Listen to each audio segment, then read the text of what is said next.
Go for landing, over. Roger, understand. Go for landing. Eagle looking great. Houston, the Eagle has landed. Hey, everybody. Welcome. It was short. I told you it was short. I'm used to sitting here going, We're getting right. Wait till you see the closeout one. Okay. It's the scene in The Quiet Man when John Wayne goes, "What time is it?" He goes, 12:30. Bam. And we're out. So welcome everybody to our Giant Size Two-Fisted Manly Tales #2 launch party. We have the great Chuck Dixon here with us today, and this is going to be our hard launch. We had our soft launch this morning, doing very well so far. We got $3,800, about $3,800 so far pledged in our pre-orders. We got 29 backers, and we need to get this baby fired up and ready to go and get everybody's T levels up in this soy-based world. And if anybody can do it, it's this guy here next to me.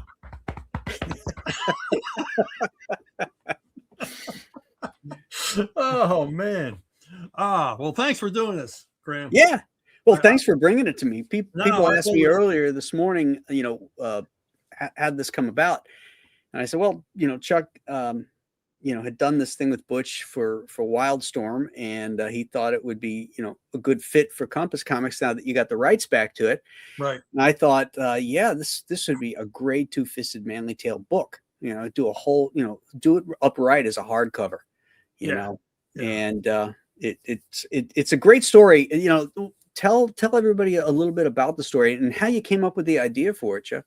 Well, Story in Paradise is a 6-issue mini by me and Butch, and it tells the story of the invasion of Japan in World War II, which is an event that didn't happen, but it very well could have happened, and almost close. Yeah, very close to happening. Troops were called up. Relatives that I knew were ready to go to Japan. Yeah, and but the atomic bombs worked, and the Japanese surrendered. In our story, the atomic bomb, the first testing at Los Alamos, they underestimate the power of the thing, and it kills off the entire Manhattan Project team. Oppenheimer, Teller, all the rest, Fermi, they're all dead. And there's no way to recreate the bomb now. And so the invasion of Japan is inevitable. And this tells what might have happened. And what I've always been fascinated with the story, but really the impetus for it was in the early 2000s, they declassified our invasion plans, the United States invasion plans. The United States was going to go it alone on this. And they also, the Japanese had revealed a few years before their defense plans. And when you read the two together, it's a nightmare. It is a nightmare scenario where we would have lost 1 million dead. No doubt about it. And it would have been the end of Japan as a culture. So the entire world dodged a bullet when this didn't have to happen. Yeah. And anybody wants to argue with you about dropping the atomic bombs on Hiroshima and Nagasaki, this story will show you why that was the better option. Yeah. I saw an interview with Paul Tibbets, the pilot of the Enola Gay, that dropped the first bomb on Hiroshima. And they asked him, this was years after the war, he says, do you feel any guilt over what you did? And he goes, not one bit. Yeah. he said he understood that fellow Americans were going to be getting ready to go and to invade mainland Japan. Right. And as you said, the death tolls predicted were going to be astronomical. Yeah. And he says if he saved American lives by doing that, he would do it again in a heartbeat. Yeah, I mean, Britain, Australia, and Canada saw our battle plans and said, "No, we want no part of this. We can't do it. We've been at war longer than you. We're exhausted. We can't do it." And when you read about how every Japanese citizen who could walk was taught how to make bungee pits, they were taught how to fight with sharpened bamboo staffs. The Japanese had hidden squadrons of bombers in South Korea. So they were still going to be a force to be reckoned with. They had plans to sink our ships. And didn't they have manufacturing plants built underground? Oh yeah, That deep. they realized later on after we got in there and won it, they discovered these manufacturing plants that were deep underground.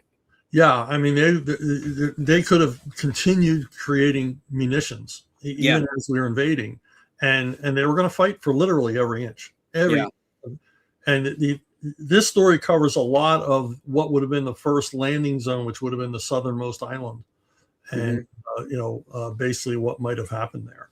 Right. And, yeah, it's like I said, nightmare scenario. Yeah. Was Okinawa the last island before they were getting ready? I believe you're right. I believe Okinawa was the last island to be taken. Yeah, and they were getting ready, and a lot of people don't understand this, is that in preparation for this, the minting of Purple Hearts, there were so many Purple Hearts that everybody that's received one from Korea, Vietnam, the Gulf War, right up into Iraq, received Purple Hearts that were minted in 1945. I did not know that. Whoa. Yeah. Whoa. I know my father-in-law, who fought with the 10th Mountain Division in Italy, he got demobilized, but they said, but you're not, you're staying. He didn't have the credits or, to go home, that type of thing? No. Yeah. And they were going to be calling guys up, Yeah. But he was basically sent back to the 10th Mountain Division in Colorado to train for Japan. Yeah. So I remember in the Band of Brothers at the end there, they're talking about guys that had enough credits to go home, but other guys had to go back into training because they were going to get called up and they were going to be sent to the Pacific. Yeah. And thankfully that didn't have to happen, I mean, it's safe to say that a lot of people watching this right now would not be here if that invasion had happened. Yeah, it'd be a very different geography. Yeah, well, yeah, it would have been the end of Japan as a culture, because the United States was not favorable to Japan at the time. I mean, when we won the war, our State Department and our military had to do a lot of lying about the Japanese, so that they could be reformed. Their opinion could be reformed for the American public. Mm. A lot of lying about the emperor's involvement in the war and all the rest of it, because we didn't want to end Japan as a culture. Right. We just wanted to end Imperial Japan. Shinto Buddhism inspired crazies. Right. But we knew we could reform the country and get it back on track. But the American public would, if we had invaded Japan, they would have had no patience for any of that. There would have been no mercy. Yeah. Well, after what the Marines had gone through in the Pacific, in the battles that they were going through, and what they saw, the horrors, the things that were done to them, they sort of kind of threw out the Geneva Convention book out the window. Absolutely. Yeah. These guys were, they were like animals. This is a feudal society. Japan had never been invaded. It never lost in its entire existence. They were isolated. They went on raids. They went into Russia. They went into Manchuria, but they were never defeated. And they bit off a little more than they could chew by going into Pearl Harbor.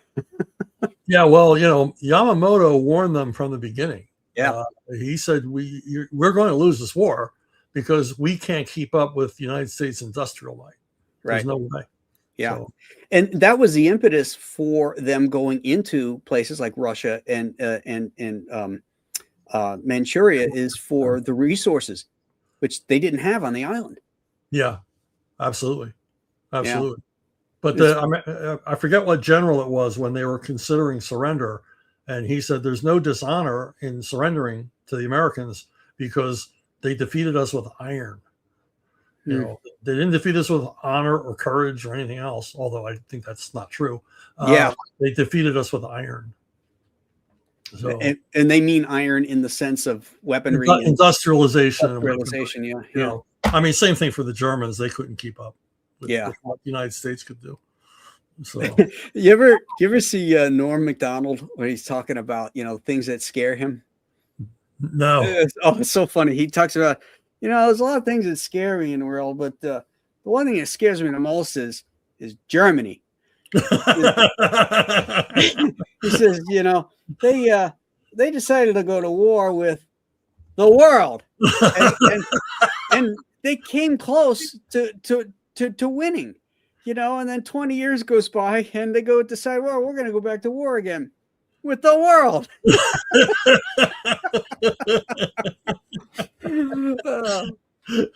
I saw, you know, the actor Ray Winston, Cockney English actor, big guy. I probably know him if I saw him. You know him if you saw him. I saw him on a panel show recently, and he was talking about how he was in Germany. And he said, what were you doing in Germany?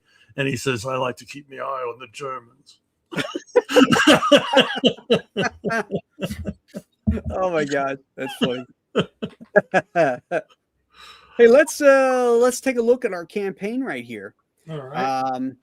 So we talked about what it's about. Let's take a look at some of the options you have and some of the great Butch Guice artwork. Now, Butch was a good friend of both Chuck and I, and just a good guy and a hell of a talent, and as you can see here by his artwork, and he's greatly missed when we lost him last year. Look at this splash page of these B-17s. It's beautiful. Wait, those aren't B-17s. Those are they? No, they're 17s.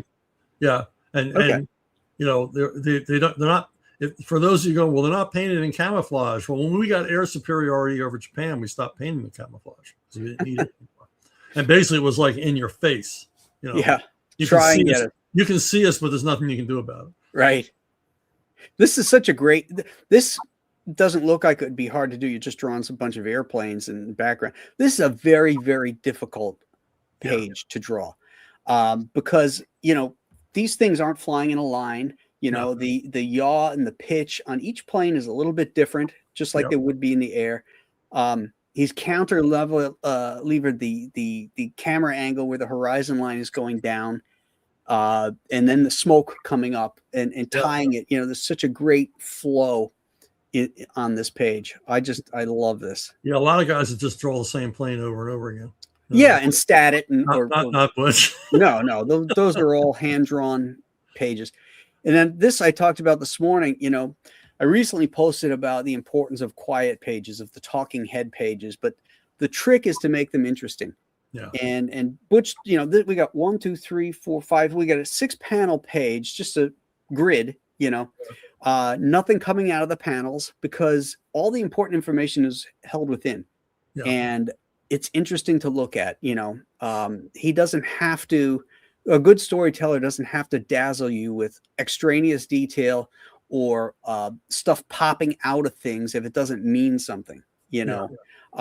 And Butch was not only a incredible draftsman, but he was also a real student of the history of cartooning and cartoon art. He knew everything about everybody. You know, I pride myself on a good knowledge of that, but Butch, he could leave me in the dust. yeah, he'd go deep. I mean, and what amazed me about his stuff is how integrated all these images are. They all just look natural and real. So now, and you know, obviously, you know, he uses photo reference for things, but I'm surprised at how much his stuff looks like photos that he doesn't use photo reference for. No. Like when I've seen his pencil drawings, I'm like, well, holy shit, that looks like he would, you know, drew that from a photograph, and in fact, he didn't. No, you know, so that's just great. Look at this, his great action shot, the great M1 Garand here. Yeah. And the thing about a story like this that I don't think about as a writer is I do these Medal of Honor comics for the US AUSA. Yeah. And I was working with Andrew Paquette, and he was saying, you realize these stories are all establishment panels? I'm like, I never thought of it that way. But they are. When you're doing a story like this, it's all establishment. You're going from different scenes in different places, different climates, different times of day. Yeah. You know, it's a challenge. Yeah, it's like a travel log for the artist. Seriously. Is that supposed to be Patton? It's George Patton on top of a Sherman. He's bringing it. Yeah, yes. Look at that. Lower in the 50 cap. I think in the story he bitches about how it's not tank country, but he takes care of business. I love this page. I love Yeah. the camera angles. I love the fact that it's at night, and the second panel here, Yeah. where you have the only light really is the waves on the ocean here, and Yeah. then some underlight on the plane, and then the gunfire. Yeah. I remembered the empty shell casings. You know Yeah, how on look the at that. boat for that. And the thing is, I had talked to him about this scene, and I said, "Did you ever see Don Heck's Torpedo Taylor stories?" And he had not. So I sent him some Xeroxes. Okay. And I said they were in like Navy action or something in the 50s. And Heck would draw the submarines. And I said, whenever he did a down shot, the sea was always black. And the sub just stood out, and you would see the wake around it. And I said it was so dynamic. And then he just recreates that here. That's great. That's great. Heck is one of those underrated artists, you know. He really not a superhero guy, the same way that Frank Robbins isn't the superhero guy. Right. But that's not to say they're not amazing artists. I mean, when you look at Don Heck stuff in the 50s, and even his Tony Stark stuff, you know, outside of Iron Man, when he was doing the Tony Stark stuff, his clothing, he almost had in the 50s, like a Bernie Kriegstein line weight, you know, the way, you know, he would render things. I love Don Heck's work. You know, I wish he got more love, you know? Yeah. I mean, Westerns, detective, war. I mean, all that stuff's great. And he was a really good storyteller too. Oh yeah. I heard he was a hell of a nice guy too. I met him once. Yeah. But Bo spent a lot of time with him, but I met him. I got to like sit next to him at a con for like a whole day, and just nice. Amazing guy. Absolutely. I like to say I met Kirby, I met Ditko, I met Heck. I met the three pillars of Marvel Age. Oh, wow. That's cool. Yeah.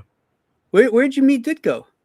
I was in the Marvel offices, and me and Carl Potts were going from one place to another. And Carl says, "You're a big Ditko fan, aren't you?" And I said, "Oh, God, I love Ditko." And he goes, "You ever want to meet him?" I said, "Yeah, but where would I meet him?" He goes, "It's right over there." Oh, wow. And Ditko was going through flat files, and I didn't have enough warning to like get my geek all steamed up. So I talked to him like a normal human being. And we just I shook his hand. We talked about sound effects. But when I was walking toward him, Carl says out of the corner of his mouth, "Don't say anything political." But just super nice guy. That's cool. Yeah. And you met Heck too? I met Heck. Well, I met Heck when I was at a con, I think a Long Island con. And I met Kirby at a New York con when I was, you know, a fan. Yeah. He walked up to us in the lobby. It wasn't over a table, so I feel like I actually met it. Yeah, he came up and shook all our hands and talked to us for a while. That's cool. Yeah, that's cool. Did you ever meet Stan? I worked with him and talked to him on the phone a lot, 2 times, but I never met him. I saw him. I went up to Marvel so often. You ended up in the same room with Stan now and then, but I never met him in person. Yeah. But I talked to him a lot on the phone on 2 different. That's cool. Yeah. I met Stan and I met Jack. I didn't meet Don and I didn't meet Steve Ditko. Yes, Steve is he was endangered species. He was hard to see. Yeah. But Stan, I worked with Stan for this project for the NHL, and he was in a bind and he needed someone to rewrite like hundreds of pages of dialogue. And it was over Christmas, and there was a real crush on. And I remember I was on the phone with him on Christmas Eve, and he said, "I feel terrible about this. I'm taking you away from your family." And I said, "Stan, this is my Christmas gift to me."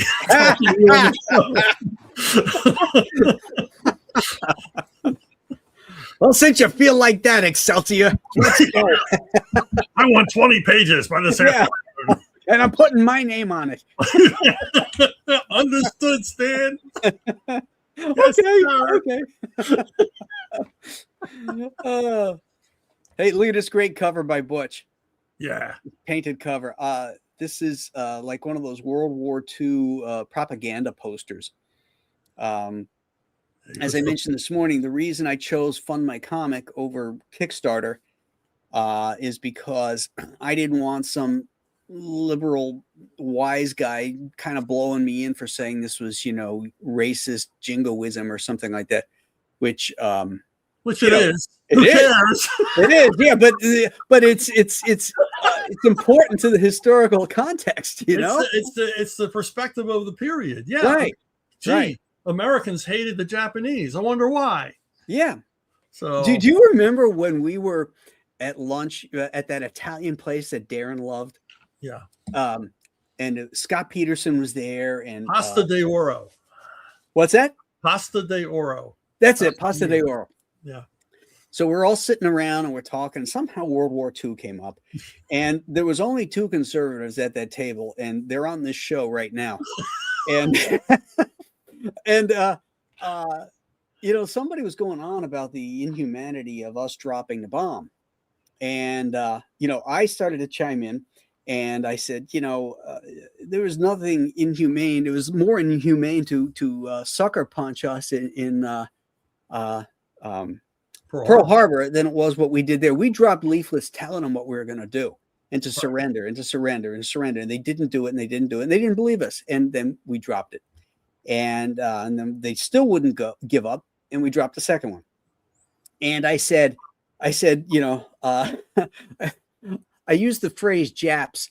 I said, you know, when we dropped the bomb on the Japs, you know, blah blah blah. And then there was this quiet, and then Scott Peterson goes, you know, there's not a lot of people in today's world that are comfortable saying the word Japs. And I'm like, Scott, I'm referring to Japs as the Japanese army, the enemy of the United States, not the Japanese people. It's a very different thing. The words have meaning and phrases have meaning. And that was the intent of that phrase. I was referencing a period of time when that's what they were. You know, they were the guys trying to kill us. They were called the Japs. You know. Yeah. Well, for me, there's a moment when they dropped after they dropped the first atomic bomb. There's this moment to me that crystallizes the American personality, and it was the tail gunner. They're all on the radio. This is all recorded. You know, they're all on the radio to one another in the ship, and he's the tail gunner, and he's looking back, and he can see the explosion, and he goes, "Those poor damn Japs." And it's like, wow, that crystallizes. It's like, yeah, we know we went on this mission to end the war. We know how many people we're going to kill, but I still feel mercy toward them. You know, yeah, it's all there. Those poor damn. It's like I'm still cursing them, but I'm still like, boy, I really feel bad for them because I know they're suffering now. Yeah, well, it's a Christian country, people of compassion, you know. Yeah, it's a duality, you know, a Christian warrior kind of thing. Yeah, exactly right. So our next cover is one by Moi. This is the black and white one that I did. Very cool. I love that cover. I love that. I thought it's kind of graphic. To make it different than the painted cover, I figured I'd go with a more graphic sense. There's a real Kubert feel to it, which of course I'll take that. Even though you told me I'm no Joe Kubert. Well, you know, you did okay there. I think Joe would tell you that too. Well, Joe did say, Nolan, you son of a bitch. He did tell me that once. You know that story, right? Yes, I do. Okay. And this is that's the wrong price on there. It's supposed to be $50 because this is the trade paperback cover. I need to change that. You can also get the Two-Fisted Manly Tales #1, which is also available. It's also a hardcover. Stretch goals include this very cool bookmark. Then we'll have a mini print based on Butch's cover with no trade dress or anything on it. And then after that, when we go up to 30,000, all the covers are going to have a spot UV treatment added. And then after that, to be determined. So let's just take a look at the contributions. Yeah, this is primarily a pre-order, guys. And the reason being is that this is a 30-day campaign in and out. There's no extended pledging. There's no in demand, no nothing. At 30 days, it shuts down because the files are done and it's going to the printer. So this is really a pre-order. So yeah. I mean, the project's complete. It's been completed for years. So yeah. So you want to get your order in now and not wait till the end. So that way it helps the algorithms, it helps the campaign, it also helps you guys get to the stretch goals quicker. And that benefits all of you guys. You get more stuff, more bang for your buck. So you can get the straight up hardcover, deluxe hardcover, cover A, cover B. Then we have a signed version. This is my cover. It'll be signed by Chuck and I. The trade paperback, a catch-up package, which will get you cover A and Two-Fisted Manly Tales #1. And a signed catch-up package. This was just added this afternoon because Art Haida was watching the show and he wanted one of these signed catch-up package. I thought that was a great idea, so I added it. So you can get that. There's only 50 of these available. So you get #1 and my cover, and they'll be signed by both Chuck and I. And then the hardcover set, which is just the 2 hardcovers. Story's the same inside, but it's the 2 hardcovers. So those are the reward packages. Let's do a refresh here, see where we're at. Where's our number? All right, so we got 20 packages, 3,800. Oh, wow. All right. Okay. Up All to right. 41. Beautiful. 32. Something that somebody liked.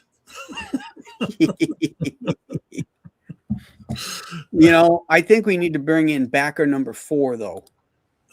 I am number 4. He is backer #4. I am not a number. I'm a man. I am not a number. You are number 8. Who is number 1? And I gotta do #2. That's why I'm late. Nobody wants to be #2. Nobody wants to be number 2. Well, I'm glad you guys. I'm proud to be backer #4, and I'm very excited about this book because I don't know, Chuck, if you recalled, we had a conversation, man, a decade ago, 15 years ago, so about, what if, Yeah. was it Operation? It's Olympus. Olympus, yeah. That was going to be the invasion of the southern island. Yeah, and what was it? And you just like, what could you imagine? Like that if the war had I mean, how many Allied casualties would you? 1 million Allied casualties, and how many Japanese could there the Japanese, it would have been in the millions. It would have been magnitudes, because we would have had no choice. Because as I said, anybody who could walk and hold a spear was going to be an enemy. Yeah. I mean, they had dug trenches that they were going to fill with gasoline. I mean, it's just it was like one trap, one thing after another. It was like all the Pacific Island landings. The danger increased. Yeah. I wonder how much firebombing they would have done to soften it up first. Yeah, but as we learned from Iwo Jima, it never worked. Yeah. It didn't kill any of them. But that's because they were dug in the ground on an island, whereas in the cities of Japan, they were cities, and then paper houses and all that. And yeah, but you reduce all of that to rubble and cinders, you know what I mean? Which makes an even better defense for the defenders. If you destroy home, you know what I mean? When you have, they could make defenses out of all of the piles of shit that that we burned and blew up. And I mean, look at Okinawa. I mean, how many men did we lose on Okinawa, including Ernie Pyle, for God's sakes? He made it that far, right? He made the final island.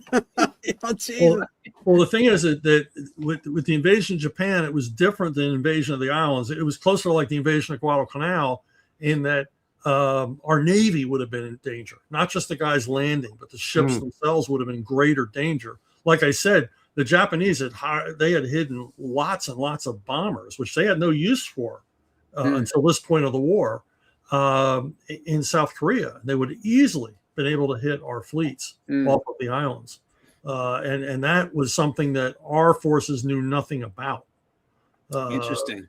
So the Japanese had been preparing for this for a very long time. And, they were counting a lot on luck. I mean, that's what kept the Mongols from taking over Japan, was luck. Right. So. And it's crazy because we hit, hit Hiroshima, and then we hit Nagasaki, and Nagasaki is historically the Christian stronghold in Japan. No. They have the most churches in Nagasaki and in that area, you know, and wasn't it Nagasaki the second choice of Boxcar? Is Boxcar the second? Yeah, that's yeah. It wasn't the primary target, but Right.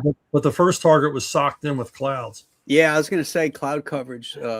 So they just flew straight on over. I mean, it's not like Nagasaki wasn't a industrial city. No, but, yeah, you know. I think Edo was it Edo was the only one that was off the list. You know. Yes, Kyoto too. Kyoto, Kyoto and Nara, the two historically, you know, they were off. They were off. Well, wasn't Kyoto? Isn't that a big port city?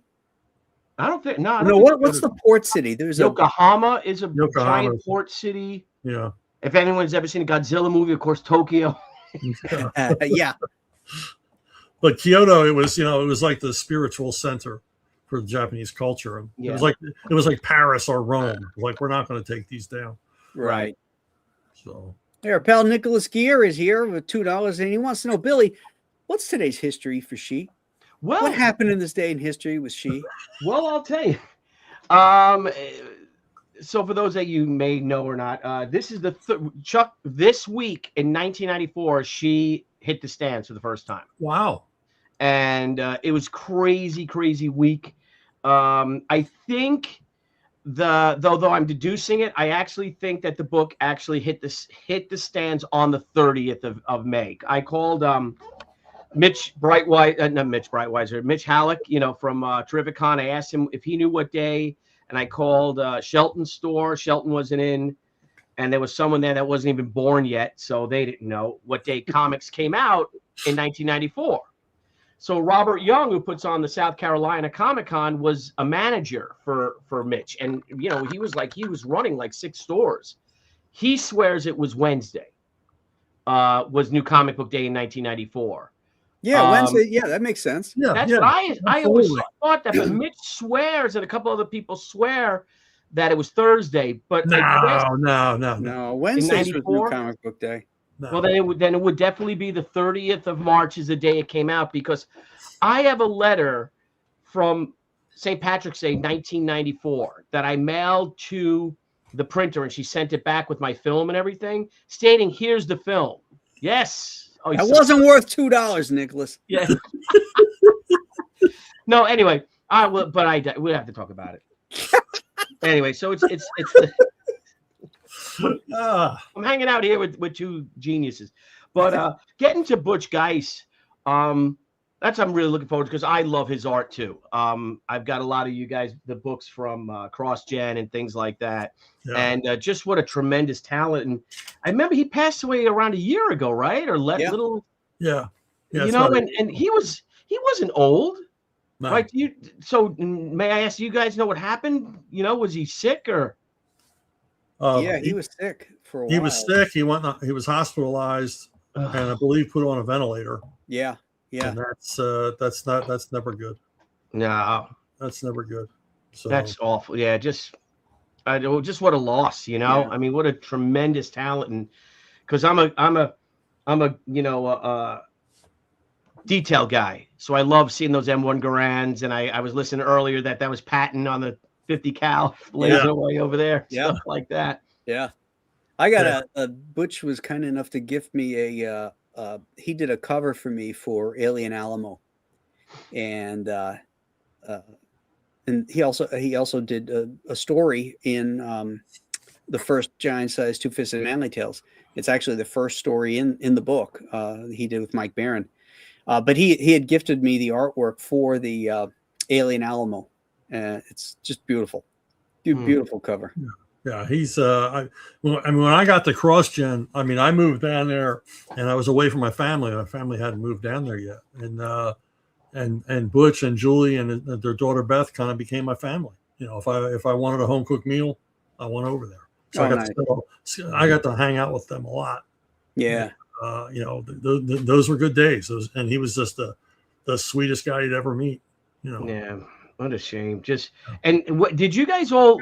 Because I know you're all longtime friends, right? Did you guys all kind of break in around the same time? Because I know, like, was he part of Flynn Henry and Bo Smith? No, he was early. He was like 17 years old working at Marvel. Wow. because he would he would talk about how he was living in New York with 5 other guys who were working at Marvel, and they were in this unheated apartment. Oh shit. Working crazy hours, and it was one of those things you finish a story tonight or you're done here. Working. Yeah. And they just cranked. So they treated people like shit even back then. Oh, they did. They did. Hey, come on, Kirby will tell you. Happened in the 40s. Seriously. But so he came up earlier than any of us guys. We were still haunting the comic shops and young kids with a dream while he busted in. Yeah. My first sale was 83, but I didn't really kind of get in until 85. Yeah. When I started getting regular work. The first one was New Talent Showcase. I did a couple of those. Then you and me on Skywolf. And that's where you and I met. Yep. On Skywolf. Now, who published Skywolf? Eclipse. It was a backup in Airboy. Oh, no shit. It was an 8-page or maybe 6-page backup stories. Yeah. Took place in the 1950s. Yeah. Yeah. I still have some of those pages. There was the one where it was a splash page of the cereal box. Yeah. Crackle something. Sugar bomb. Was it sugar bomb? Sugar bombs. Yeah. Sugar bomb. Yeah. Yeah. Someone illegally was using Skywolf's image to sell cereal to kids. Yeah. So did he go and then kill them or something? Or I forget what happened. He went and threatened them, and there was a lot of gunplay at the end. I don't remember why, but what difference does it make? Well, that kid deserved it. That kid deserved it. That's seriously.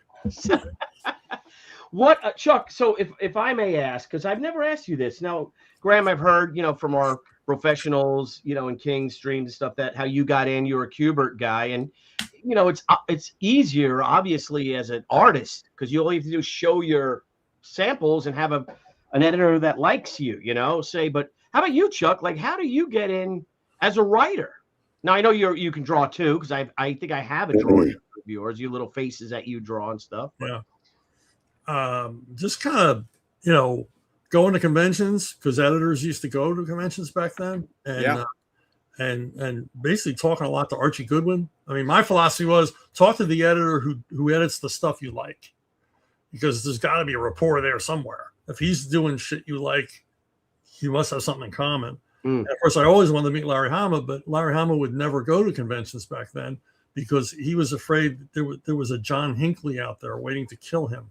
Really? And, yeah. He thought, the kind of material I do and everything else, I've probably, ticked off some psycho out there. So he never went to cons. So I spent a lot of time talking to Archie, a lot of time talking to smaller publishers and stuff like that. And then call for interviews. And Archie saw me a bunch of times at Marvel and never went anywhere because I wasn't ready. I mean, my stuff was crap. But he always gave me constructive criticism and sent me home. And I'd hit DC, but they'd always have associate editors. They'd gather all the freelancers in a conference room on Wednesdays and crush your dreams. Really? You're never going to get hired here. Comic business is in bad shape. This is the 70s. We just fired people. You're not getting any work. Get out of here. And but I kept going back and back and back and back. And finally, within 2 weeks of each other, with the help of Tim Truman, I sold some stuff to Eclipse. And then I sold some stuff to Larry Hama at Marvel. And that's when it started. Yeah. How old was I? I was 32. 32. Sleeping. So Chuck, so for you to get in there in the first place, and I know I'm straying, and Graham, you could just kick me out and put me in timeout. But were you?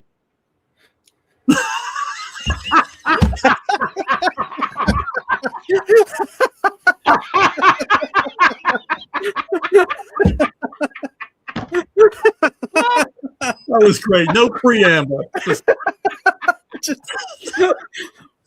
All right, two fists and manly tales. That's right. That's what manly men do, Billy. They don't talk; they just shut you out. Get the fuck out. Get the fuck out of there. Oh, it's so funny. Sorry about that. Go ahead. That's fucking perfect.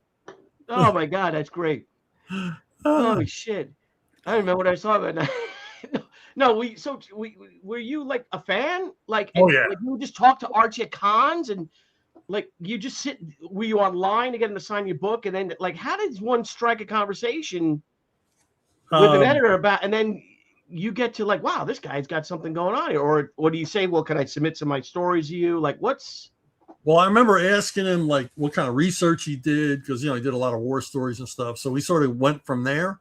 And, you know, Archie, he was like the most congenial guy you'd ever want to meet. Oh, so yeah. it was easy to talk to start a Yeah. conversation with Yeah, Archie. easy to talk. And he was keeping the conversation going because he was bored.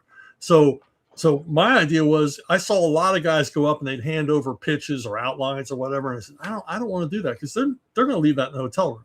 Yeah. They're not taking that home. yeah? And so my thing was just talk to him, and maybe he'll remember me when I call. And he did. And so, you know, go see him. First time I met Archie was at one of those 80s Chicago cons that we were at, Chuck. And remember when they have the after parties? DC would throw those after parties in that big room, and they'd have a band there, and you know, it was just, you know, loud, and there was drinking and stuff like that. And Archie was like a wallflower. He was laying up against the wall, you know. And so I meandered on over to him, you know, because I wanted to get away from the noise and stuff too. I just started talking to him. You know, that's the first time I ever met Archie. And then years later, I had made a appointment to see him because I wanted to get on Batman. You know, I had an idea for a story because I think he was doing the Dark Knight series. Is that what it was called? The Legend of the Dark Knight. Legend of the Dark Knight, yeah. Yeah. And so I'm sitting in Archie's office. I showed him, you know, some Batman drawings and stuff like that, and he liked them. And then the phone rang, and he said, "Excuse me, I got to take this." So he gets on the phone. So I'm listening. I don't know who's on the end of the phone there, but he's telling this guy that he needs to do samples for some project. And what I gathered from the conversation was that this guy was an established pro, and he felt like it was wrong for him to have to do samples. And Archie says, you know, basically ended the conversation and said, you know, give it some thought, blah, blah, blah, blah. And then when he hung up, he said to me, and I never forgot this, he goes, never be afraid to do samples for an editor, because sometimes they just can't picture your style for it, and they need to be shown. Right. And I was like, wow, that was wisdom from on high, you know? For sure. Yep. No, absolutely. You're never too big to have to do samples, because, you know, it's like, let's say Kurt Swan had come up, you know, maybe let's say it was him on the phone and he wanted to do a Sergeant Rock story. I would never think of him to do a Sergeant Rock story. You'd have to see it. I'd have to see what he was bringing to it. Like, are you like, maybe you never were into Superman. Maybe you loved war stuff, you know, and that's your jam, and you'll really bust it out here, you know? And I've always kept that in mind, you know, that, okay, if somebody wants to see a sample, I'll bring it, you know? I remember I had a friend, you know, a civilian, who wasn't a comic book guy, but he wanted to visit DC Comics offices, and it was Christmas time, and he wanted to go to the Christmas party. And I said, I don't go to the parties because I'm always afraid I'm going to say something stupid and lose my job. So, but he talked me into it. He had all these bribes. He says, "Oh, we're going to spend the weekend at my buddy's house in Long Island, and we're going to do this, and we're going to do that." And I was like, "Okay, I'll take you to the DC Christmas party." So I take him, and we're standing, and of course, the first person I'm talking to is Archie. So we're standing there talking to Archie. And my friend keeps looking over at the bar at this girl. Keeps looking over. She's really got his attention. And Archie says, "Oh, you're looking at that girl, huh?" And he goes, "Yeah." And he goes, "Yeah, she's got nice tits, doesn't she?" And my friend's like, "Yeah." And he goes, "That's my daughter." That was Archie, man. That guy was such a. I remember the first time I went to lunch with him. We went to the top of the Sixes. Oh, top of the 666 building, and we walk in, and the guy, the maitre d' says smoking or non-smoking, and Archie said, "Doesn't make any difference to me. I have cancer," which he did. And we're dying laughing, and the maitre d's like, "What?" Sweating bullets. Yeah, that was Archie, man. Wow, he was awesome. Yeah, I used to go to the bottom of the Sixes. There was a bar down there. Wow. And it was, you know, it was like one of those classic New York cocktail bars. Wow. where at happy hour they'd put the spread of food out that was free. You know, little meatballs or hot dogs and stuff like I that. love those little hidden places. Yeah, yeah. In the basement of Trump Tower, there used to be this awesome record store. Ah, I don't know how they did any business, but it was awesome. yeah, it's word of mouth, I guess, you know. Yeah. But yeah, I used to go down there like when I was a starving student, you know, I'd go up every Thursday, I'd go into DC and show my portfolio, make the rounds and stuff.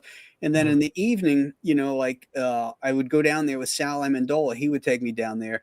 And, you know, for one drink, I could eat like a king. I would just have that freebie, you know, I just eat the food, you know, and have, you know, nurse a beer or something, you know. That's like something from the 1930s, you know. The beer was a nickel, but the sandwiches were free, you know. Wow. Yeah. I never went in that 666 building. It creeped me out, you know. I'm like, I don't know if I'm gonna go to that building. Because isn't it like black and it's got the 666 light, you know, the numbers on the top, you know? Yep. So well, Chuck, if you you started writing professionally, say 32. Yeah. How are you making a living? I was a security guard. I drove an ice cream truck. I was a janitor. I was the one of the assistant managers of the janitor crew for the Federal Reserve building in Philadelphia. You know, things like that. And, you know, just any job that came along. I worked at a graveyard at a 7-Eleven. I worked at a video rental store. I mean, whatever, you know, and just take a run up to New York whenever I had the money. I hear it. Yeah. Wow. See, kids, this is what it takes to make it. That's right. That's right. Yeah, Jeff Smith. Nicholas here wants to know, for a $5 super chat, Chuck, would you do an episode on your channel about writing the NHL project? Wish that had taken off. Just bought an original art page for the Dallas Star. Wow. Dallas Stars, probably. Yeah, yeah. Well, yeah, I can talk about that. That was an interesting project. Yeah. What is that? I'm a huge NHL fan. So what is that? It was this guy got a contract to create 5-page comic book stories to go in the programs of every NHL team. And it was a cool idea, you know. And Stan Lee got involved, and it was going to be Stan Lee Presents The Guardians. And it was going to be the superheroes. And Stan was supposed to participate in writing them. But this guy who did it just sort of took off on his own. And I don't know, how many NHL teams are there? You know, 16? No, back then, it depends what year it was. Now there's like 31. No, it's a lot more than that. 30. There's 32 teams now. There you go. I think it was like 30 teams, and each one had a 5-page story. And so, you know, 150 pages of material. And the guy took off and he wrote the same story 30 times, just with different superhero and supervillain. And then the art got done, and then Stan saw the art, saw the dialogue, and panicked. And that's when I got the call. Could you write 150 pages of dialogue, rewrite it? He says, this stuff's horrible. He says, you can't change anything, can't change the story, you know, but you can rewrite the dialogue, make it more clever. And that's what I did over Christmas. So he didn't want to do that? No, he didn't want to do it. He wanted someone else to do it. Oh. So, because it was, you know, it's tedious. Yeah. You know, it was the same freaking story. It was a shame because there was some awesome artwork in it. And the superhero and villain designs were really cool. But it was the same damn story over and over. You know, it's like, you know who the artist was? Oh, we had a lot of artists. Oh. I should pull it down. It's here somewhere. Talk amongst yourselves. Yeah, well, you know what? Let's do a refresh, see where we're at. All right. We got 32 backers here. 36 backers. Hey now. We're closing in on 5,000, almost halfway there to the beginning of the start, I guess you could say. Because we need about 10. We need at least 10,000 just to print it. Yeah, hell yeah, let's go 10. Let's hit 6 figures, young lady. Oh yeah, I'm just saying to get the bookmark and to get it printed. Yeah. 10. It's what is it? It's a marathon. It's not a sprint. Yeah. But it's better. But it's good to have a good start. So, yeah, and you know, with we got 149 people watching right now.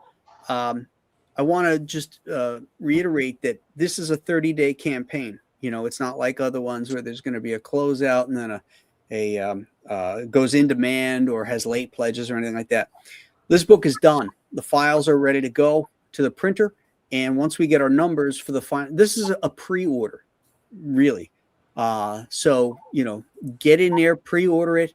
There's not going to be any, you know, surprise things at the end. So this is the book. We're trying to push the book, and it's in and out in 30 days. So, you know, if you could get in early, it's better for you. It's better for the campaign because it'll engage the algorithms, and it'll also get us to those stretch goals faster, so that those will have to be produced when the time comes. So yeah, so just let's get her going, guys. If you've backed it, thank you so much. Please share out that you've backed it.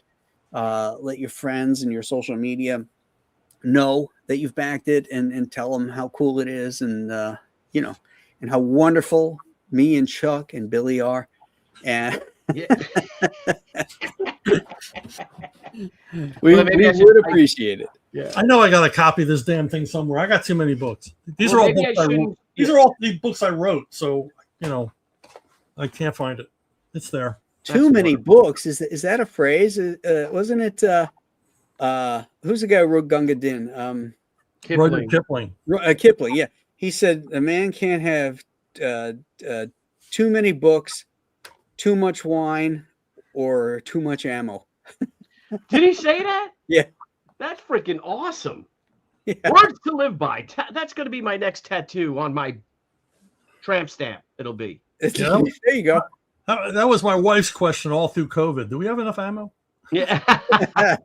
So speaking of the NHL, the other day, my team, the New York Islanders, played up in Montreal, and the kid from one of the guys on the Montreal Canadiens, notified the refs of chirping. You know, chirping is how players are to each other, and that one of the players said something to him that doesn't belong in the league. Like that kind of thing doesn't belong in this league. This is hockey. Yeah, in hockey. So the thing is that they think they call him a poo nose or something, whatever. I don't know what, but so I'm sharing my screen, and this is what hockey used to be like chirping. If you don't mind me sharing it, Graham, if it's only 30 seconds. Yeah. But if you don't, this is Stevens and Trottier, and they're chirping Brian Bellows, and I mean, this is fucking hockey right here, man. Let me make it bigger. But hang on. Get off the ice, you pussy. Yeah. Play on the ice. You're the fucking best, fellas. You lay on the ice like a superstar. You lay on the best, fellas. You lay on the ice like a little. Lay on the ice like a fraud, fellas. You pussy. You fucking woman.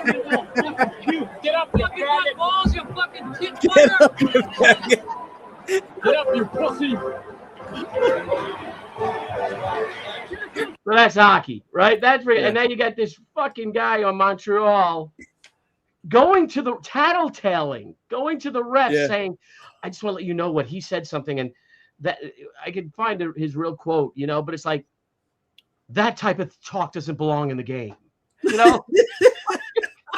Fucking kidding. Hockey's like the last bastion, except for this comic. Two-Fisted Manly Tales Volume 2. I mean, it's a game where they have a position called the goon. I mean, come on. And you got men with sticks, and it's the only game too because you are skating with you know, you've got gear, you've got sticks, you've got blades, you know, where men are held accountable for their actions. Seriously. You know, because if you fuck around, and this guy's like, you know, because a guy called him I don't know what he called him, you know, but it's like, holy shit, he's just getting destroyed by the league, by all the fans and stuff, and rightly so. Certainly. But you guys got to see this. You know who Jim Schoenfeld is, right? Jim Schoenfeld? Yeah, Schoenfeld. Yeah, he was a hockey player.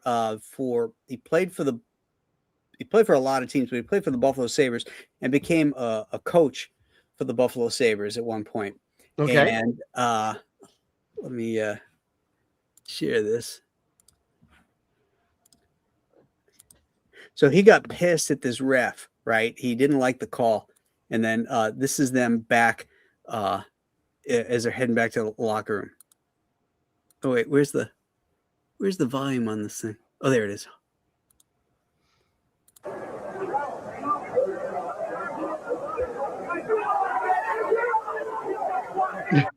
He's the blonde guy.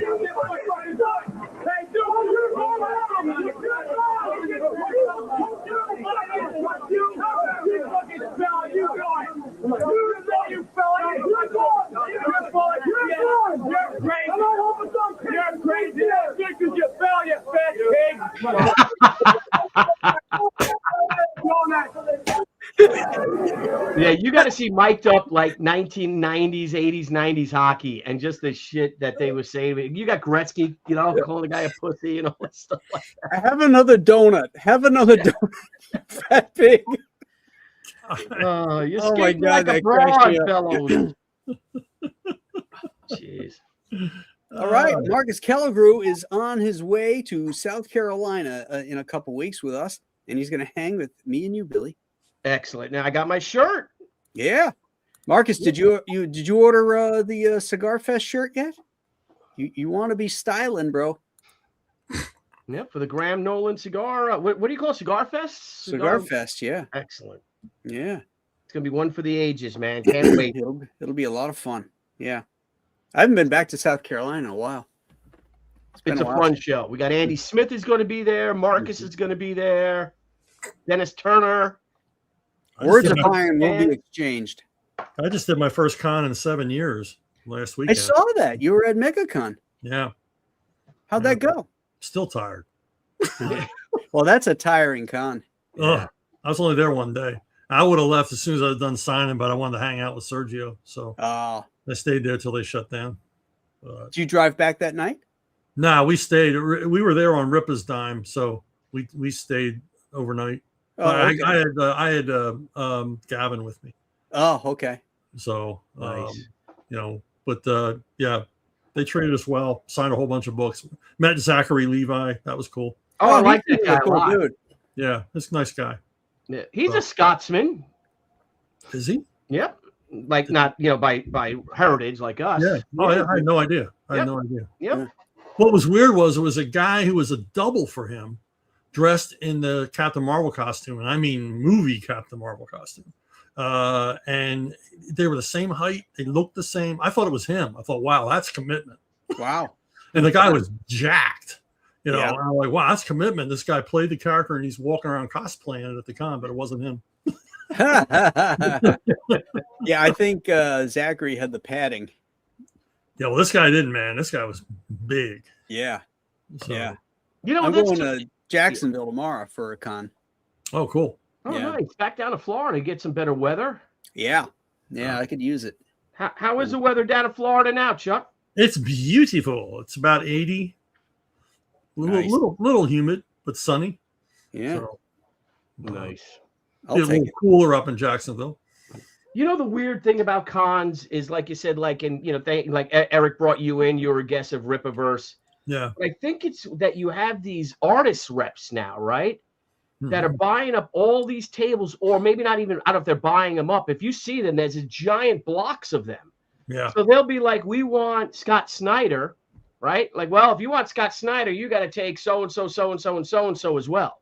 Hmm. And because I haven't been invited to MegaCon since Beth sold it. Yeah, well, that's been a problem because a lot of us were grandfathered in her contract. She had a list of people that they're guaranteed a table at MegaCon, Yeah. and they ignored that as soon as they could. Yeah, they were done. That was it, And I was at the very first MegaCon in '94. The guy Jim who owned it in Tampa, and it became the MegaCon. Then I invited all my friends, and the very first MegaCon then was in '95. I brought Frazetta in there. Wow. Wow. And then Beth bought it from Jim, and then every year Actually, Alessi owned it for a while. Then Alessio. Oh, so Alessio bought it. Then Beth bought it from Alessio. Yeah, Beth bought it from Alessi. Yeah. And then once Was it Jim Ivy? Was it Jim Ivy? It was Jim, and he had a partner. They're from Ohio, I think, originally. Okay, no, it wasn't him. Jim, Yeah. Because back in the 70s, it used to be called Orlando Con, and Jim Ivy used to run that. It was a much smaller. Yeah, he was young. He was, maybe maybe your age, Graham. He was young. Okay, It's no, 30 that's not the same guy. Yeah, it was like my first convention. It was '94 was Yeah. that show. It was called the Tampa Bay something. And he's like, and then we go out to dinner, and he's like, yeah, I'm gonna call it MegaCon, and we'll move into Orlando and all this stuff. And Yeah. I'm like, well, shit, I'm friends with all these guys. You want them to come? And he's like, yeah. And that was and then '96 is when I brought. I'm like, he's like, you know Frank Frazetta? I'm like, yeah, I'll give Frank a call. His son lives down there, and Frank's, yeah, I'll go. And then, but once those guys bought it, Fan Expo, whatever, that was it. Yeah. Yeah. Yeah. They won't pay any appearance fees or any of that, you know. They're just, Well, I didn't even ask for appearance fees. So, Yeah. you know, just like, nope, not airfare or any of that. I'm like, okay, that's one thing I don't need. You know, I could stay home here and do a special edition, you know, and not have to travel. Though I do like to go to Florida, because who doesn't like to go to Florida? Florida. The first Orlando con I went to was 1977. I got to meet CC Beck, Walter Gibson, the creator of The Shadow. Wow. And the star of the show was supposed to be Roy Crane. Wow. And because Roy lived there, he moved down there back in the 50s. And Roy died 2 weeks before the show. Oh, man. Oh, shit. Yeah. Oh, man. Getting this close to meeting Roy Crane. I remember I met Walter Gibson at my very first, I think my second convention. He did a panel with Steranko moderating. Oh, cool. And I was a punk kid, like 18 years old. And I asked him all these questions. Some of them were rude about writing. I just want to know what it was like to be a writer like him. And I just asked a bunch of crazy. I asked one of like, of all those shadow novels you wrote, is there one you actually liked? and he said, yeah. He said, the Romanov Jewels. He says, you should read that one. I think that's a good one. I did. I read it. It was a good one. Oh, Wow, okay. what a patient man. Yeah. You know, he worked with Houdini, Harry Houdini. Yeah. And did magic and stuff like that. And so he did this magic trick at the convention I'm at.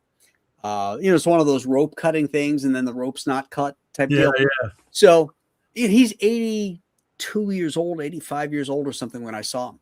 Yeah, big heavy guy, and I thought, oh, look at this. My brother and I are kind of standing off to the side with, look at this. Oh, the guy's lost his shit, because it looked like we could see the deal, see the magic. Right. And turns out he wanted us to see it, because then he goes, woo! And, all of a sudden the rope is together, and we're like, oh! Did you guys meet us, Kirby? we're like, oh, look at that, that's cool. Did you guys meet Kirby? I did. You did? I met him too. Yeah. Did you guys hang out with him, or just like at passing at a show or something? Like, I met him at a show, got to shake his hand and talk to him. I met him as a fan, like 74, and me and a bunch of other fans who I didn't even know. We were standing in the lobby after the con, looking at some art exhibit, and he was over with the concierge with Roz and his son, trying to figure out where to go to eat. He got bored, and he walked over and started talking to us. I was like, "Hey, fellas!" wow. And we shook his hand, and he talked about David Bowie. Ah. Because somebody asked him, "Do you listen to music while you're working?" He goes, "Yeah, lately I've been listening to a lot of David Bowie. I feel like we share the same theme. He sings a lot about cosmic stuff." I'm like, Really? yeah. Like, okay, that's cool. I can hear the crackle in his voice. Yeah. I would not think that Jack Kirby listened to David Bowie. Holy crap! He was very progressive in his tastes. Yeah.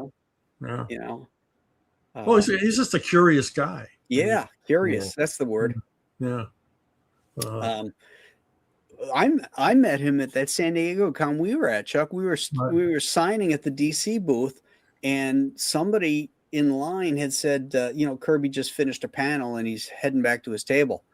And I was like, I'll be back. And I just went down the aisle, and he was up against a wall. So it was like a T, there's the hallway going this way, and then he's up against the wall, and I can see him sitting there. And I'm just trying to bolt down there. And I'm thinking when I get there, there's going to be a line going out the other way of the T. But I get there, and he's sitting there by himself next to, might have been Danny Fingeroff or one of those former Marvel editors. Yeah. And so I just kind of went up there, stuck my hand in his face. I said, Mr. Kirby, my name's Graham Nolan. I'm a huge fan of your work. I want to thank you for everything you've done. And blah, blah, blah, blah, blah. I never once said that I was a cartoonist or worked in the business or anything. I just told him Yeah. I appreciate you and everything you've done and all that kind of stuff. Because how am I going to impress him? Yeah. Oh yeah, here's what I've done, Jack. It's like, shut up. So that was really cool. And then I went back and sat down. I remember meeting Harvey Kurtzman and babbling like an idiot. Yeah, I didn't make any sense at all. I didn't make any sense at all. So I got to meet Ramita because of you. Really? Yeah, don't you remember? I was signing at the DC booth, and you walked up to me and you said, "Hey, yeah, Ramita just got back to his table." Yeah. And I said, "Oh, great." So you and I walked over there, and I got in line, and I waited until I could, got my time with him, and I put my hand out and I introduced myself. I said, "My name's Graham Nolan," and he looked at me and he goes, "The artist?" I'm like, "Oh, nice." Yeah. I'm like, yeah. Oh my God. I'm coming, Elizabeth. I'm coming, Elizabeth. And he said, I really liked what you did on that Batman Spider-Man book. And so we got talking a little bit, and I said, would you mind could I come back and get a picture? And he said, sure. And you took the picture. Wow. Okay. Yeah. Okay. Wow. I did not remember that. Yeah. Jeez. Every time I met Russ Heath, he would pretend he never met me before. Oh, yeah. Because he was a ball buster. Yeah, Whenever people go, oh, the people from that era, they were such gentlemen. Yeah. And then there's Russ Heath. Yeah. When we met Russ Heath is when Sergeant Rock came out, and I got invited to go to the dinner for the top 5, the big 5 war collectors group in San Diego, and they would go to Little Italy. So it was really cool. Actually, DC, I went there on my own because I think Vince was going with them. So at San Diego, like buying a dinner, I'm like, I don't have to go to dinner with Dan and all the artists, and right. I'd rather go to dinner with the retailer so I could talk to them. Right. So this was one of them, but it was like the big 5 collectors group and some other retail, whatever. And we're outside waiting to go for the cab to come, and Russ Heath was coming with us. It was me and Russ Heath with the guys, and so me and Debbie go out there and meet him, and he was in the wheelchair at this time. And Debbie's like, oh, hello. And like, hello, I'm Billy Tucci. I'm a huge fan of yours, blah, blah, blah. And Debbie goes, nice to meet you. And Debbie's like, how are you? And he's like, not great. And Debbie's like, oh, no, what is it? And he goes, I've been celibate for hours. For hours. Yeah. And she's like, oh, geez. Oh, that's a great line. Yeah. That's a great line. He was a pistol. I brought him back from MegaCon one time when I was at CrossGen in Tampa. I convinced Mark Alessi to put him up in a hotel for a couple of days across from CrossGen because Heath wanted me to help him write a book about himself. It would be a big coffee table book. And he talked to me literally for 3 days, and I recorded it. And then at the end of the 3 days, he goes, let me have those tapes because I don't want anybody to know any of this stuff. He never talked about comics. He talked about the Playboy Mansion. He talked about all the practical jokes he played on people. Yeah. I mean, it was insane. Stories were crazy. Yeah, we were a captive audience at that dinner. He was like Debbie and I right across, and everyone's around, and he was just on. Yeah. He was. I don't know. It was. What a great night. What a fantastic night. Yeah. I think it was like 2008 or 2009, maybe. Wow. And, first time I ever met Jim Steranko. I was with Mark McKenna. We were at a Rhode Island con, and we went up to this the restaurant in the hotel, and we walked in there to see who was in there, and we could see there was a table up against the wall, kind of like the Last Supper table, up against the wall, facing out into the restaurant, and up against the wall was Steranko. He was in the Jesus chair, and Mark says. He said, oh, there's Steranko. And I said, oh, I never met him. You never met Steranko? I said, no. He says, oh, okay. Here, I'll introduce you. Now, this is around the time that he was railing against Hillary Clinton online, right? And so I come around the side, And Mark says, "Hey, Jim, this is Graham Nolan," and I shake his hand. I go, "Hi, Jim. I hear you're a conservative." Like that. And he looks at me like this, and I'm like, "Amen, brother." I gave him the big pause, and I said, "Oh, I loved what you wrote about Hillary," and he was like, he just forgot about everybody else at the table, and he was just going. It's the coolest thing. He's still like that. I saw him last November at the New York show, the Big Apple Con, and he's like, "We're gonna put her in jail before I die. That bitch is gonna be in jail." He's Hillary Clinton in jail. I'm like, "Fucking A, brother.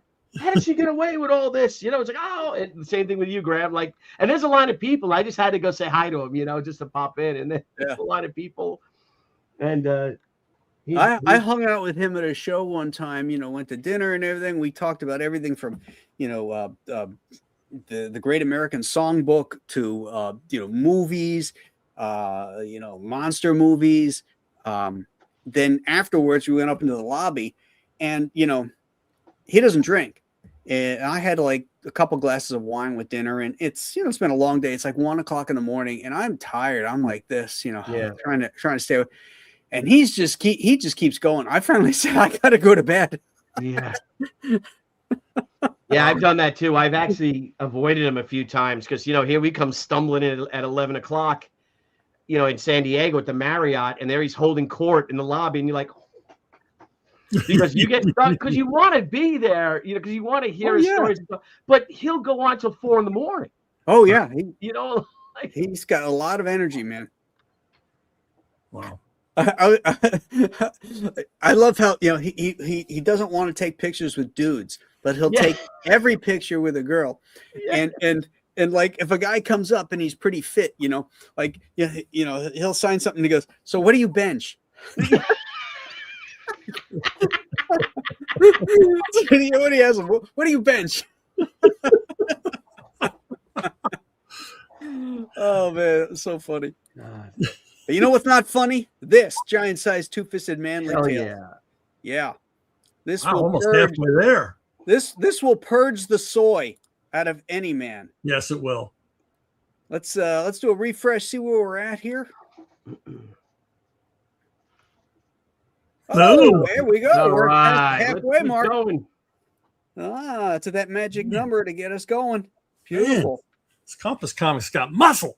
Yeah. Yeah, no dandies here. That's right. And you sissies can keep your funny business at home. The rest of you. You can tell when you buy this book and read it, guys. Then you can go tell Jim Steranko you bench 315. Yeah, you tell him you're in the Spartan Club, boys. There you go. How many people we got watching, Graham? We have right now 173. Oh my God! Come on, guys. Let's please, if you can't back it today or right now, at least share it. Let everyone know that the campaign's live. And come on down to the Compass Comics YouTube channel and watch these two superstars. Yeah, where do I get the link? I could be sharing this. It's in the. I think Mark is sharing the link here. You mean link to the show or the link to the campaign? The link to the show. I have a link to the campaign somewhere. Oh, okay. Link to the show.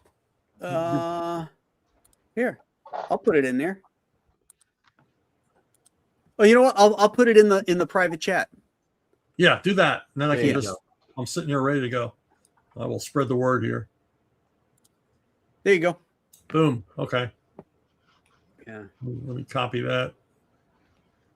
And while we're at it, my friends, we should also talk a little bit about our pal Chuck's other book, which is ending tomorrow, right? Is that right? Yeah. Yeah, we have 7 Deadly Sinners, which is ending. It's on Rip Ascend. And let's see, we're at 19,000. Is that right? Yeah. Okay. That's what it looks like. Yeah. 508 books sold. That's great. You want to talk about this a little, Chuck? Yeah. Yeah, this is me and Bob Harden doing our book about it's a retro 1970s grindhouse story about outlaw bikers. It's like a biker flick from the 70s, set in the 70s, about 7 badass bikers who go to help their Vietnam buddy who now owns a weed farm in Northern California. He's having a hard time getting his product to market because of a crooked county sheriff. And it's violent and outrageous. Ripa says it's rated R, but I say it's 1970s PG. So, but it's 120-page graphic novel.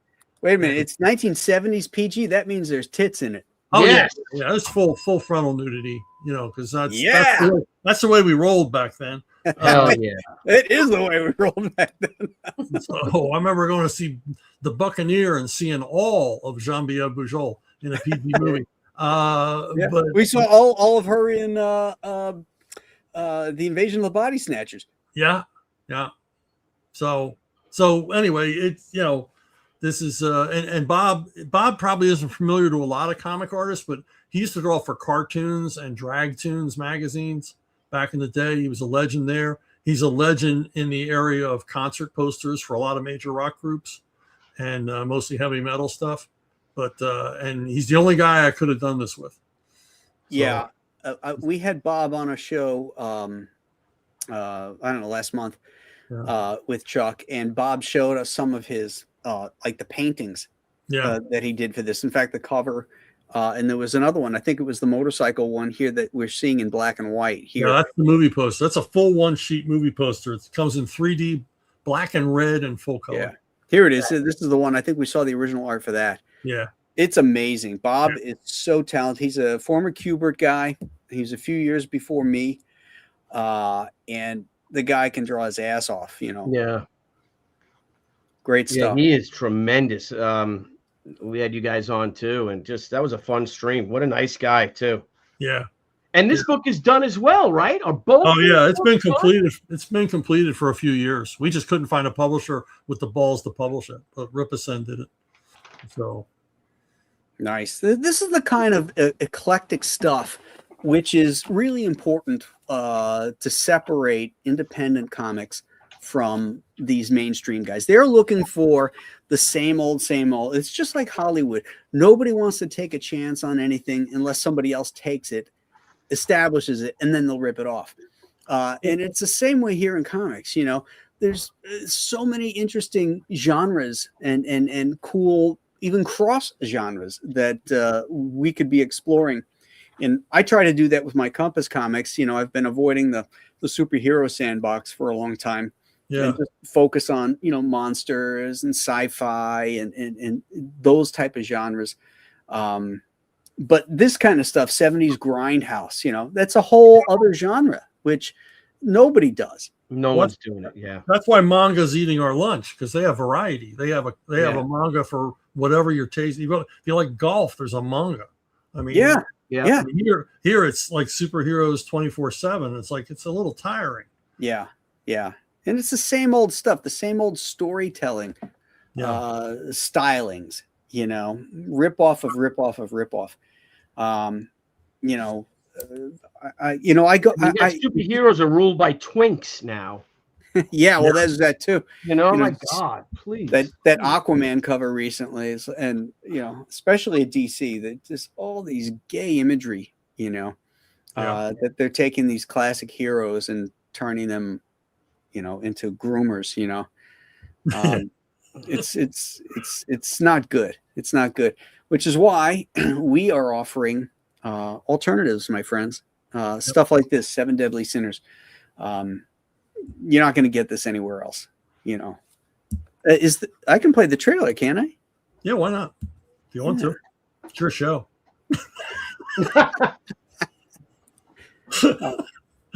Hey, you know what? Forget it. I don't feel like it. I'm not here to tell you what to do. Well, there's a first. Well, you said before we came on the air, you're not the boss of me. I said, okay. All right, let's see if the sound is on for this. When the law leans hard on a brother of the road, You guys can hear that? 7 of the baddest of the bad join forces. to bring $1 million in California gold to market. In the wildest, gnarliest, deadliest rally race ever. Over 100 pages of rubber burning, road raging, gear jamming, gas guzzling action. They're wild. They're free.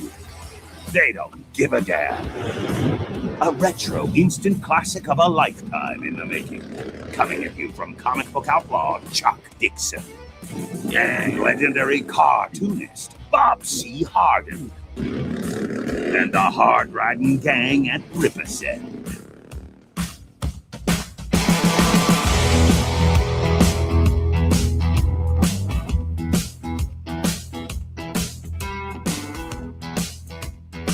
That's a great trailer. Good stuff, brother. Good stuff, man. Yeah, That is a great trailer. fun stuff. Fun stuff. Love it. Love it. Let me get out of here. There we go. Well, I appreciate the mention. Oh, of course. Of course. Yeah. And as Graham said, this is the final days. So next couple of days. Yeah, we'll only have the next couple of days to get in on this. Does it close tomorrow?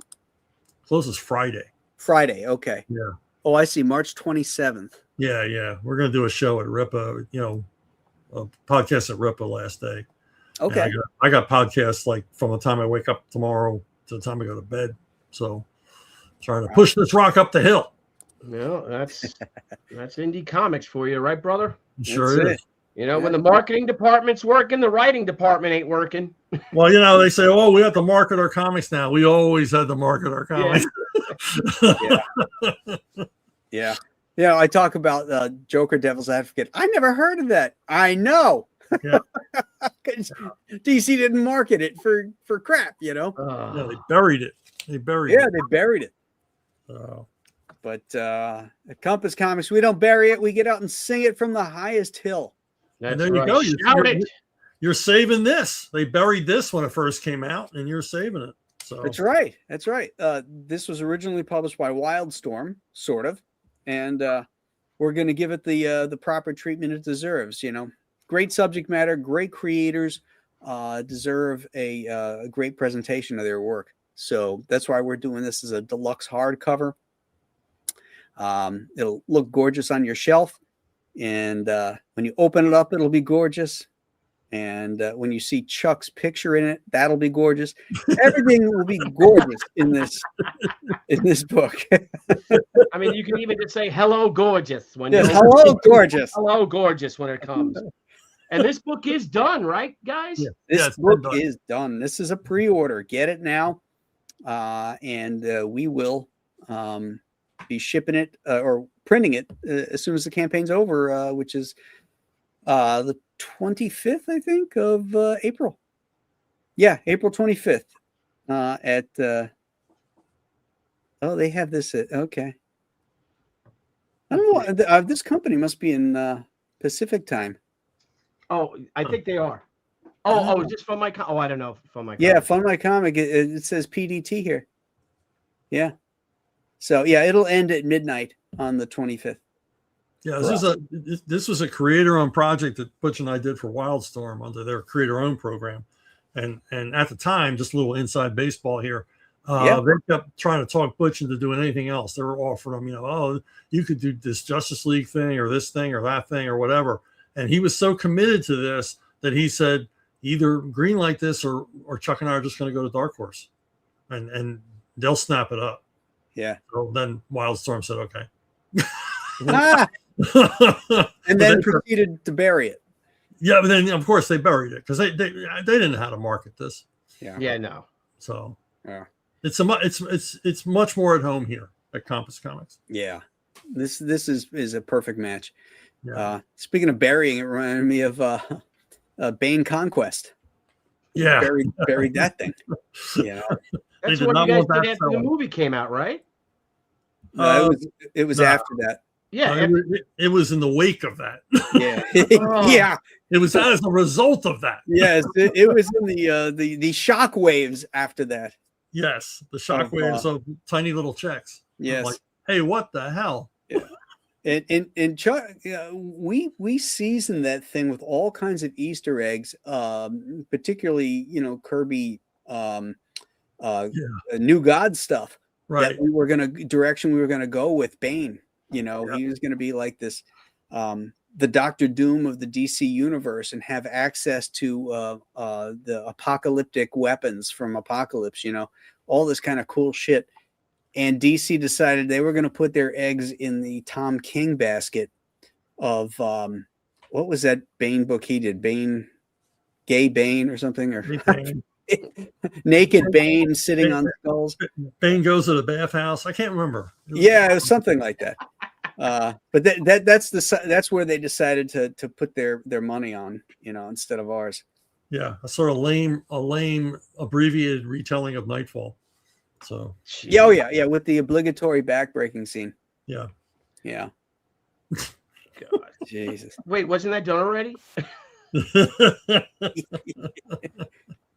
I've heard that it was been done, but yeah, I can't be sure. I saw something on a royalty statement about it. Yeah.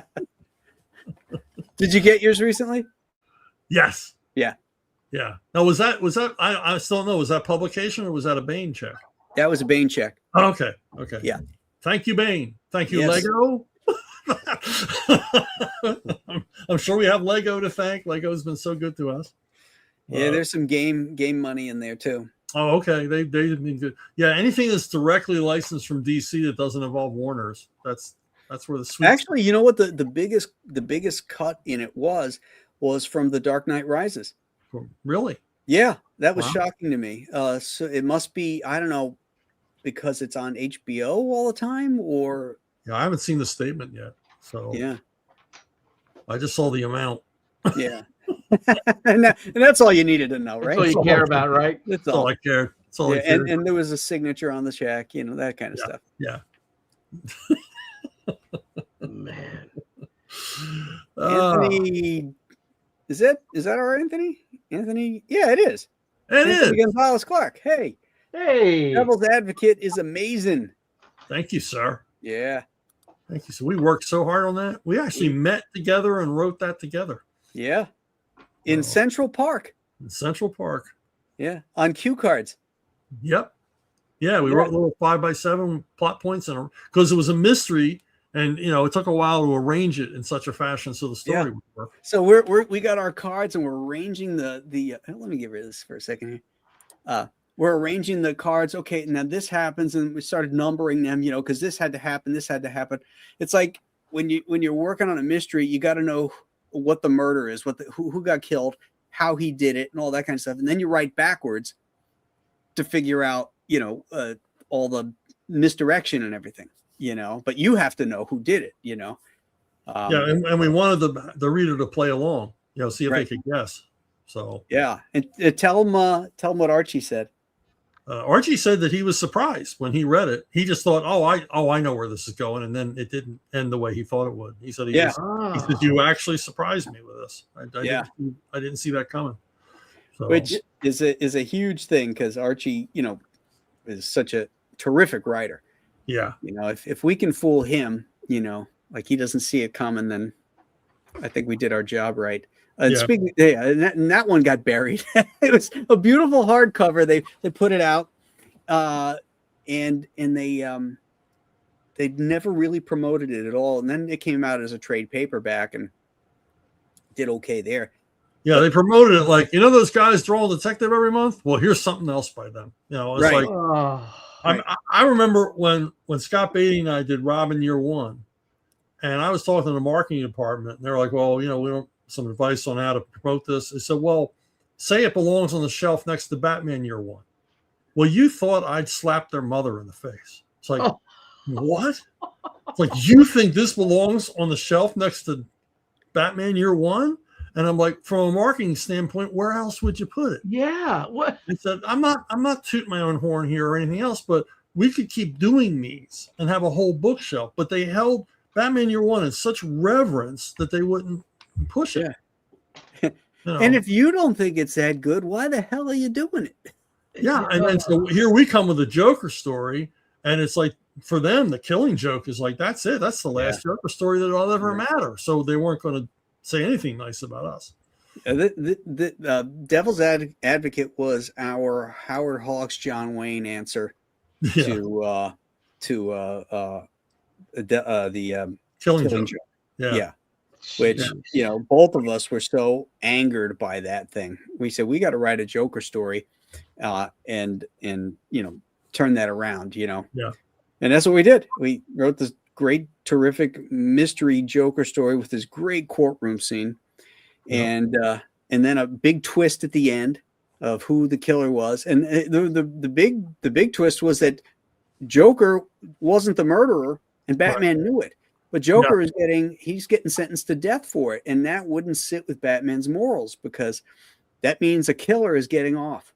Yeah. Even though the Joker deserves it, it's wrong. And so, and the Joker's loving this idea and enjoying the publicity and all that kind of stuff. And then he decides, and then when Batman proves him innocent, he's pissed.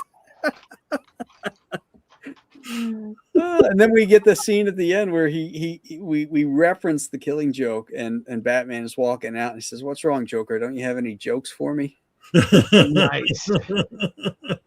Because I hated that ending in Killing Joke when he tells him he's just brutalized Commissioner Gordon. He's raped and shot Barbara Gordon. There's these naked midgets running around. It's just creepy as shit. Yeah. And there's no resolution. We have Batman does not justify or avenge his friends and everything they went through. And he's standing in the rain laughing with the Joker. Yeah. And then people love to say, well, he killed the Joker. And it's like, no, we don't know that. You're speculating that. That's not put forward anywhere. Right. Yeah. Right. Yeah. Don't make up endings that aren't there for the writing. Yeah. Well, Alan Moore always needed to go to ending school. So he's like Stephen King. Yeah, it's like the Watchmen. It's such a lame ending. Killing Joke gets worse every year, and even Alan Moore is regretful about how far he went. Oh, good. I'm going to sorry. This is a place where manly, two-fisted men gather for a good time. That's right, folks. We need whiskey. Talking about this. Let's raise the testosterone in here, shall we? There we What is up? There you go. Oh, what? All you old bastards might be shooting blanks, but this young guy's not. Keep him away from the women folk. Yeah, really. Yeah, well, that's what my wife says. Oh, boys, where the white women at? Yeah, where the white women? That's right. Hey, I'm considering.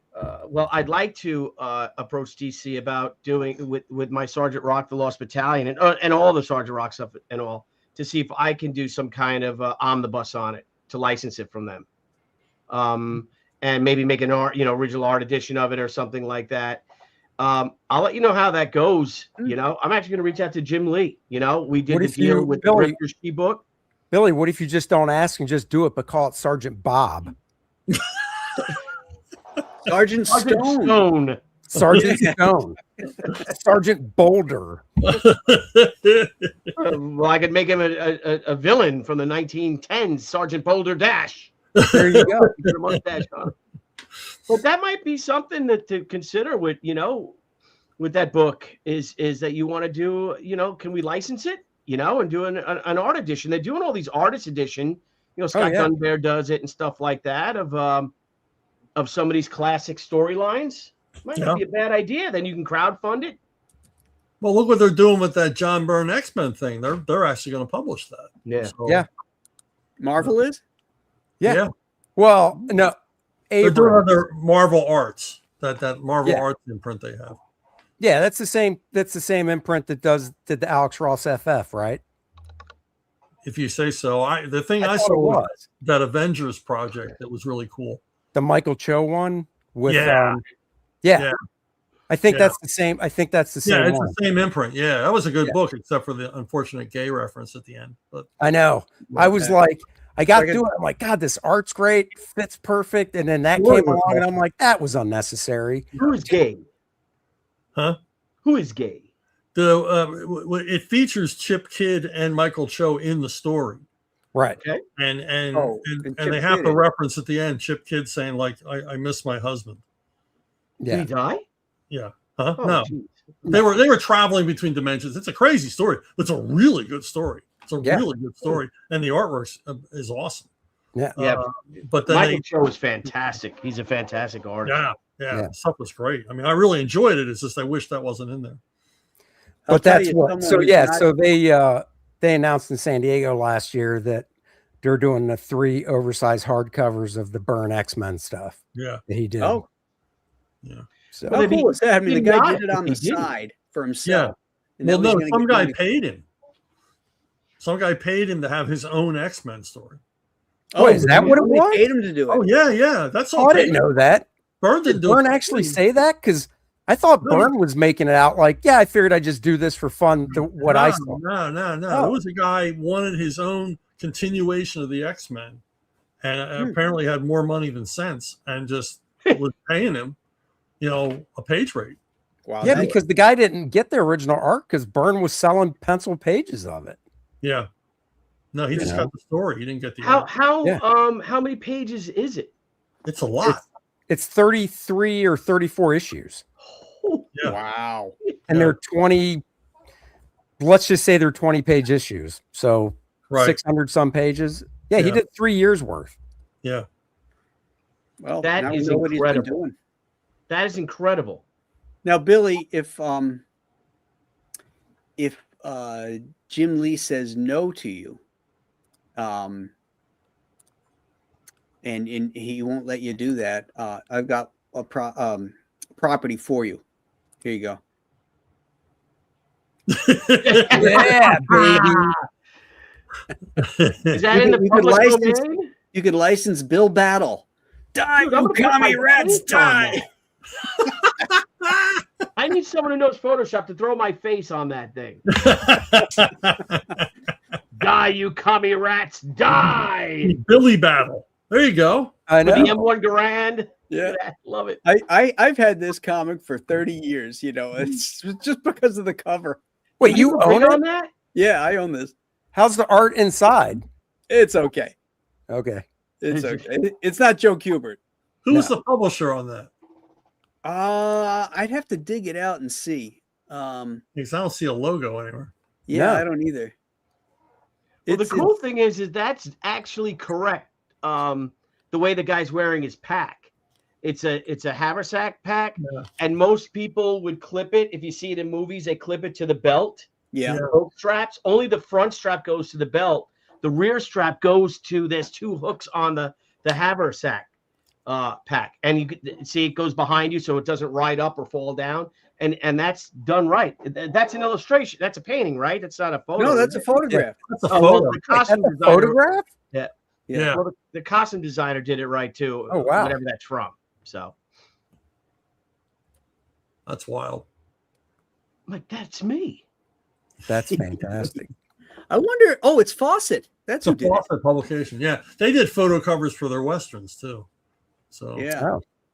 What do you think of Death Takes a Furlough? The Ghost Gunner and Look at- Dawn is the hour of death. I'm curious about the human bazooka. Yeah, I know. that's the guy I want to meet. He had a bad reaction to sea rations. Yeah. That's a Even porn human title. Yeah. Oh man. Or it's just a woman with gigantic, boobs. Well, that would be Battleship Betty. the human bazookas. Yeah. Right. Bazookas. Oh man. Let's see. Where are we? Let's go. We got a lot of people here who haven't Nice. backed this book yet. It's All going. right, we've bounced Go. again. We're at $5,334. Cool. It's a 144 page hardcover graphic novel. You can't beat it. Yep. Butch Guice artwork, gorgeous. Yep. And there's some Eduardo Barreto in there and Rick Rick Burchett. Burchett as well.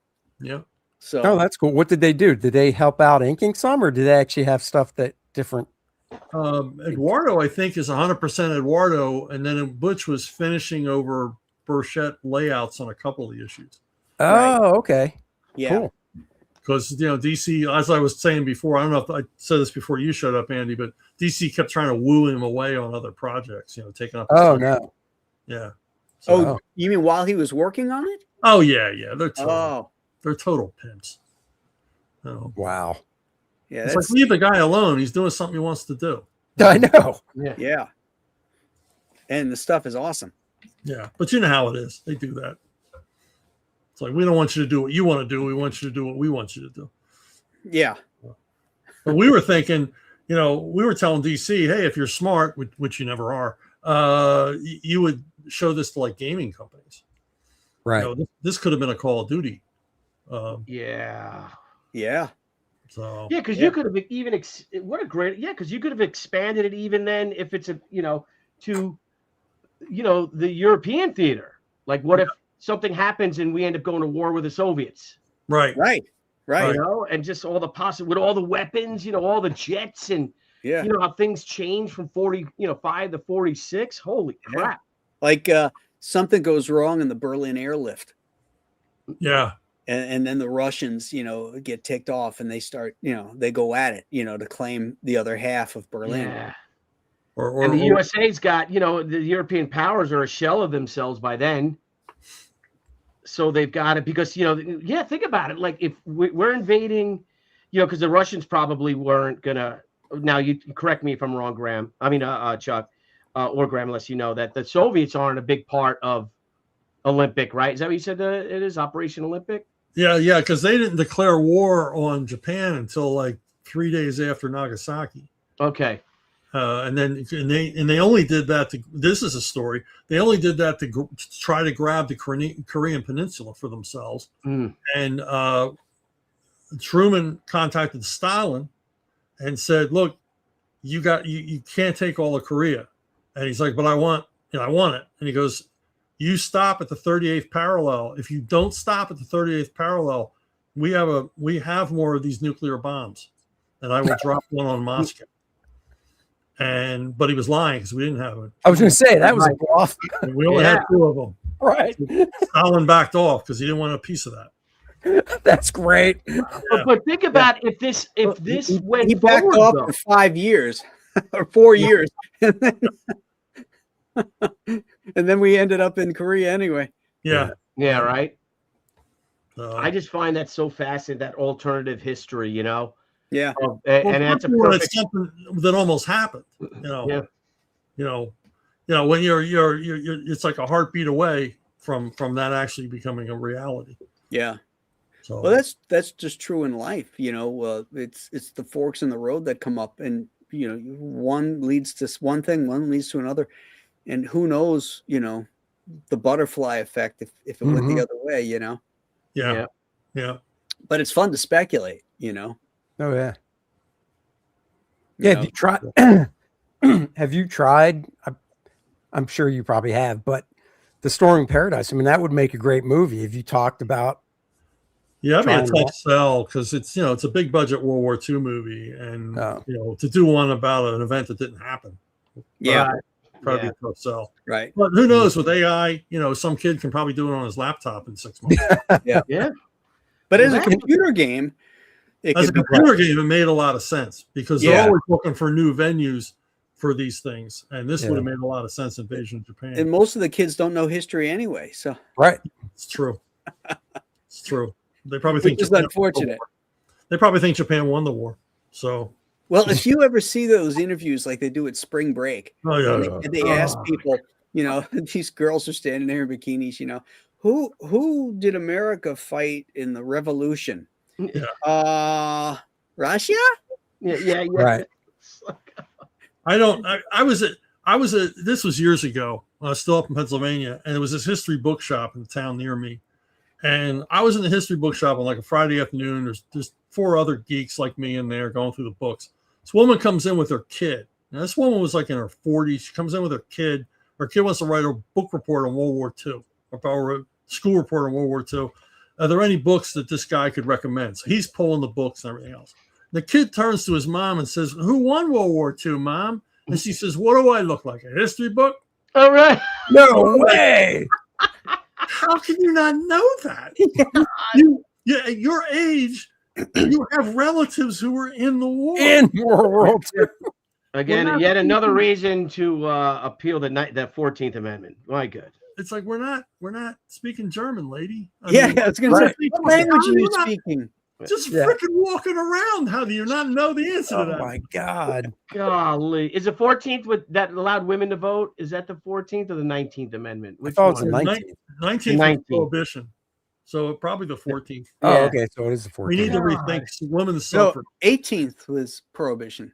Was it? Okay. I think 18th. Oh, that's 19th, before 1920. 1920. Yeah, it's the 19th. It's the 19th. It's Yeah. got to be the 19th because it's before 1820. So, like the prohibition was before women getting the right, Yeah. vote. Because wasn't that 1920? I think when that Yeah. passed. Yeah. So When did prohibition happen? 1919. 1919, I think, right after World War I. 1919. Can you imagine that? You come back from war, you're in You can't France drink. with all those women, and all those. Yeah, but the Drunken Roaring 20s, mademoiselles. they weren't in prohibition then, because They that's. sure were. I thought the prohibition started as a result of the Roaring 20s. No. No, that's Oh. what made the Roaring 20s so roaring, because it was all all illegal and stuff like that. Yeah. Oh. My grandfather was killed in a still explosion in Whoa. Brooklyn. It almost blew up the whole building. Wow. Mob in let's see, probably like in the early 20s. Wow. Wow. Crazy. Yeah, because it went till 32, Mhm. and that's when it ended. Happy days are here again. There you go. Yeah, Yeah. go back to having to be a landowner to vote. Yeah, I like that. Yeah. Hey, you know what would happen if they do that? There'd be no property taxes. I can Yeah. tell you that. Right. Yep. I like to go back to the president appointing the Senate. Yeah. Well, that sounds good now, but Yeah. imagine if Biden got to do that. Jeez. Well, there would have been a revolution. So, I mean, let's Yeah.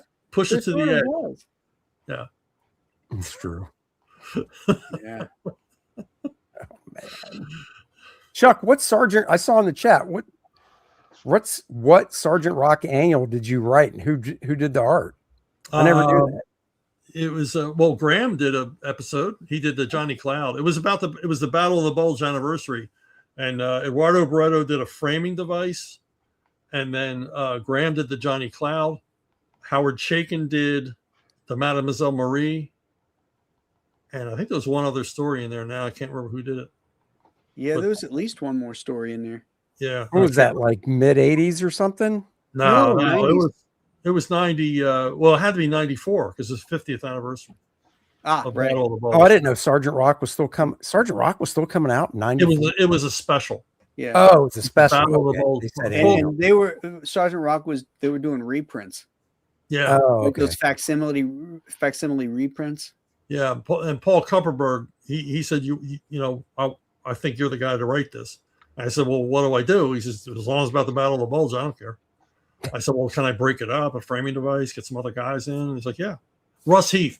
Wow, how did I forget that? Wow. The last haunted tank story Russ Heath drew. That's Oh, it. nice. Yeah. And the cover was by Dan Brereton. Yeah. Oh, and wow. then Brian Bolland did a frontispiece. Oh, yeah, it's that Oh. famous Sergeant Rock headshot Yeah. that you Oh, see. is that with where the that was cigarette. from? That's a great Yep, one. That's Yeah, what it was like an homage to how a lot of issues. Rock was a close up of Kubert doing Rock, and he's Yeah. like starting to tell you the story, and then it was an homage to that. Yeah. That was Oh, cool. Man, I had Brian Boland. I wrote a Mademoiselle Marie story, and 2 stories, whatever, and I got a Boland cover out of it too. Oh, cool. He's like, Nice. because I'm like, well, can I do the cover if I'm just writing it? He goes, well, we got Brian Boland to do. I'm like, okay, good. I'm good. I'm good. Yeah, hell yeah. Beautiful cover. Beautiful. What he did. Oh yeah.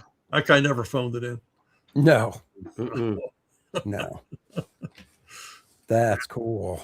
Remember that Bolland piece I bought with you, Graham, when I was at San Diego? Say it again. And I bought that Bolland dread piece when we were at San Diego together. You still have it? No, it was. I bought it for $1,200. I got the guy down from $1,500. Full color, Martin dies, all that iconic image of Dread, and I sold it when I needed money at the CrossGen. Yeah. And I sold it for $15K. So Wow. Nice. Well, there you I go. don't remember that. I remember you buying the Ditko piece. no, though. I didn't buy the Ditko. Oh, you didn't? I always say if Flint Henry was there, I would have bought the Ditko. Oh. You were trying to get me to buy it. Yeah, you because weren't there's something I was trying to get you to buy. Yeah, and I still kicking myself because that's like a $40,000 page now. What was it going for back then? Do you remember? 2000, and it was 9-panel grid of Peter Parker changing into Spider-Man, testing out the web things. It was like, what? Do you remember what issue it was from? I don't remember what issue it was, but it was like I could have bought it. I could have afforded it. I could have. What year was that? 94. Oh, okay. Yeah, it was at the height of Nightfall. So, We were there in 95 and 97. okay, 95. It was had to be 95 because it was height when Jim Apparo was there with us. Yes. Yeah. Okay. So Damn, I'm Yeah, pissed. that I had was to be there in 90. 95. I'm pissed I didn't like see you guys and like just walk up to you and like let's hang out. You guys Well, are you should have normal. been at the bar with us because we were there with Jim Apparo, who was holding court with us. yes, What bar were you at? What hotel? Marriott right across the street. Oh, okay. I was at the Hyatt that year. Okay. Yeah. Son of a bitch. Remember when Archie Goodwin came out with his award? Yeah, yeah. Jim won an Inkpot award, but he didn't go to the ceremony because he was hanging out with us. Yeah. Nice. So Archie brought him his ink pot. Yeah, Yeah, Archie the comes presented walking to him. along. He's got Yeah. this ink pot, and he goes, Jim. And he goes, oh, hi, Archie. He goes, you got your ink pot award. Oh, isn't that nice? Yeah. He says, "You were supposed to go to the ceremony." He goes, I'm just hanging out here with my friends. Yeah. Man. That's awesome. That Remember- is great. Remember the Nightfall panel? We did a big Nightfall panel, man, and it was like standing room only. You know, it was one of the big halls was full.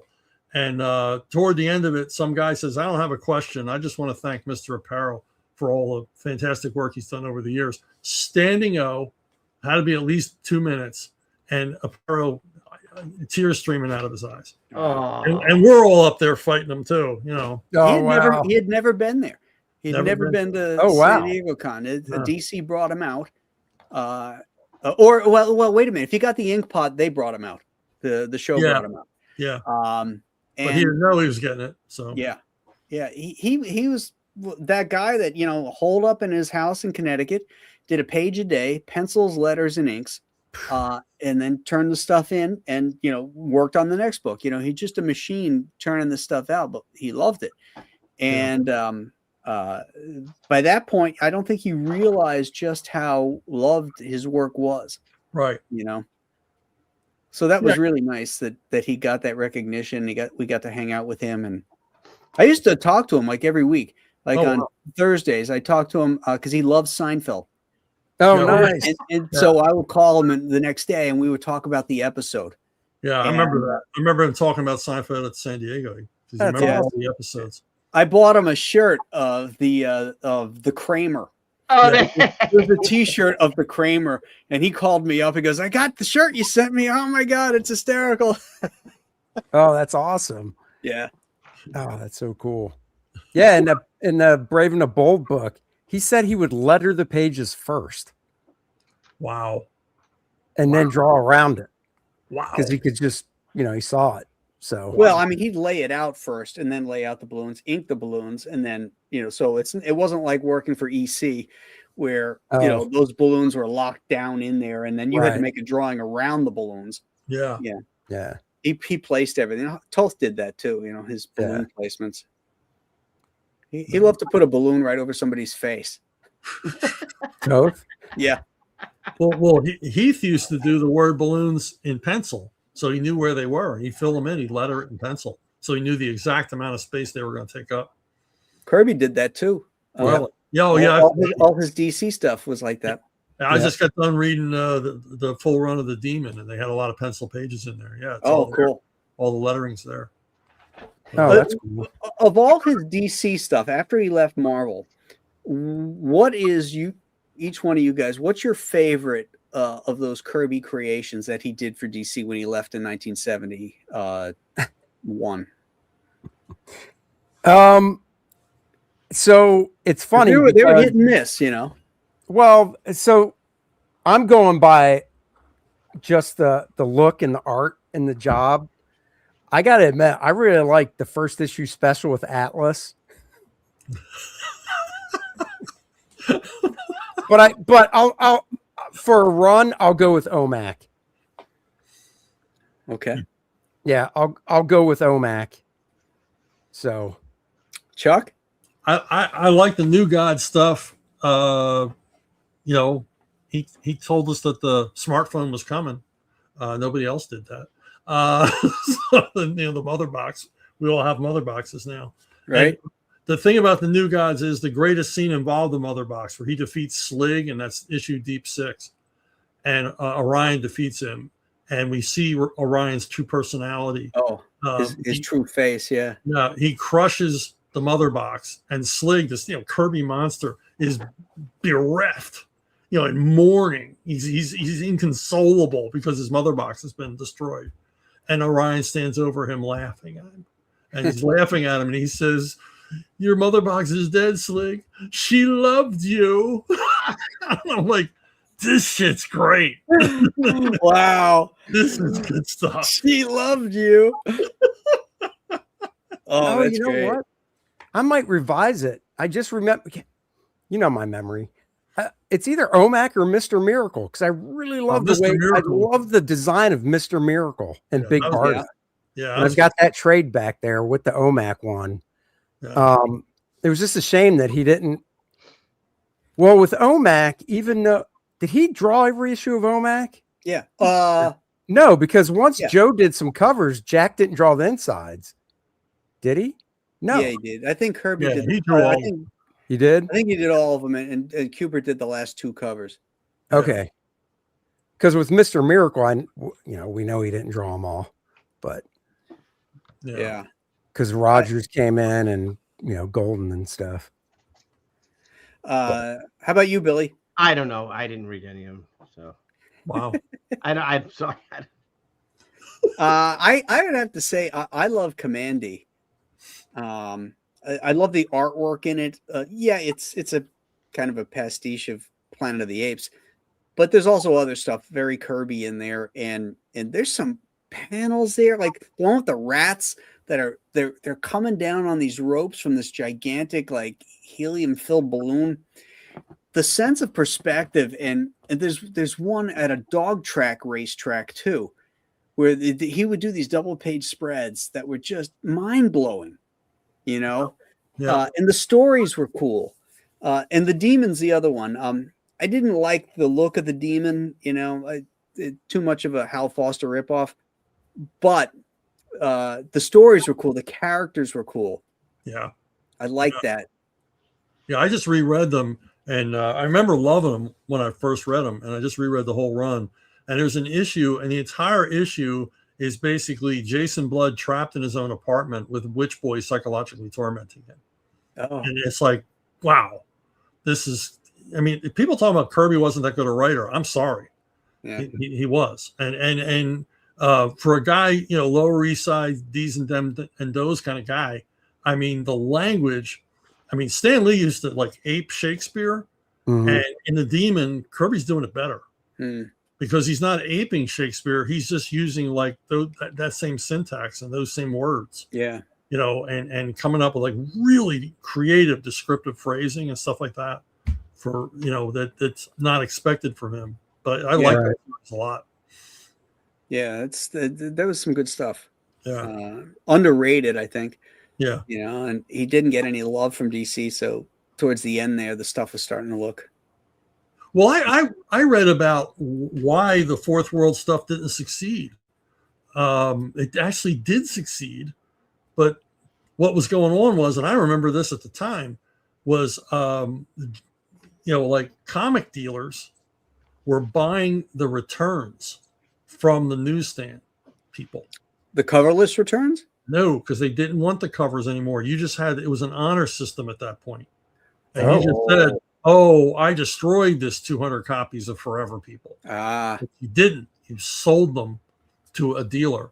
And I remember going to cons in that period, and there would be dealers there, and they would have stacks this high of the same issue. You know, No shit. Mr. Miracle 1, Mr. Miracle 2, Mr. Miracle 3, and you'd buy them at the con. You know, so a lot of these books never made it to the newsstand. Oh wow. They were sold directly as returns to dealers. And so when DC saw the numbers, they were like, yeah, nobody's buying these. But at the conventions, they were flying off the tables. Marcus says that Kirby never named it the Fourth World. Wow. Huh. I didn't know that. I wonder if that was just a promotional thing somebody at DC's marketing came up with. Probably. Yeah. Neil Adams claims the same for GL and GA. What? What's his? I'm assuming the story Chuck was saying where they weren't getting sent back or something. Oh yeah, Oh. yeah. That's Yeah, what because I remember visiting DC. There's a stupid kid trying to get in, and they told us how lousy the sales were for Green Lantern, Green Arrow. They said Jonah Hex sells better. It's like, wow. Holy Well, they crap. did end up canceling it because they pulled it and then it came back.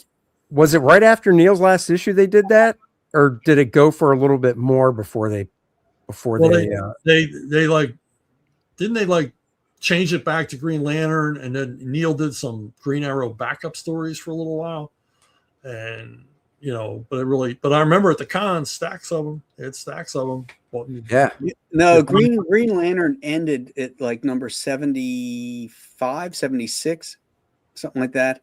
And then it was kicked back up in 1976 by Denny O'Neil and Mike Grell. Yeah. They started it, and he kind of picked up. It was Green Lantern, and it picked up where they left off on it. And Green Lantern was a backup in the Flash, and Green Arrow was a backup in Action Comics. That's right. Yeah, but I hated those hard traveling hero stories. I mean, we wouldn't even be talking about them if it wasn't for Neil's artwork, because they were just such polemics and just bad stories. Yeah. It was the way that Denny and / Neil, because I've heard Denny say that Neil kind of rewrote some of that stuff. A lot of it, yeah. Yeah, and it comes off that way. Same thing with Superman Muhammad Ali. That doesn't sound like Denny's dialogue. No. It does sound like Neil's. And Denny would get livid like it just happened if you ever brought it up. Yeah, I believe it. Yeah, I believe it. Because I went up. You know Todd Fox, Graham. Yeah. I took Todd up to visit, and Denny took us out to lunch. And I told Todd on the train on the way up, I said, "Don't mention Green Lantern, Green Arrow." It's the first thing he asked him about at lunch. Did he really? And Denny was like, his face is turning red. You know when someone's so angry, the skin around their lips is turning white. I mean, he was. Oh Jesus! Is this the same guy that was hitting on Archie? No, I didn't name him. No, that wasn't Todd. Todd would never do that. That's not a Todd story. No, Todd is a gentleman. That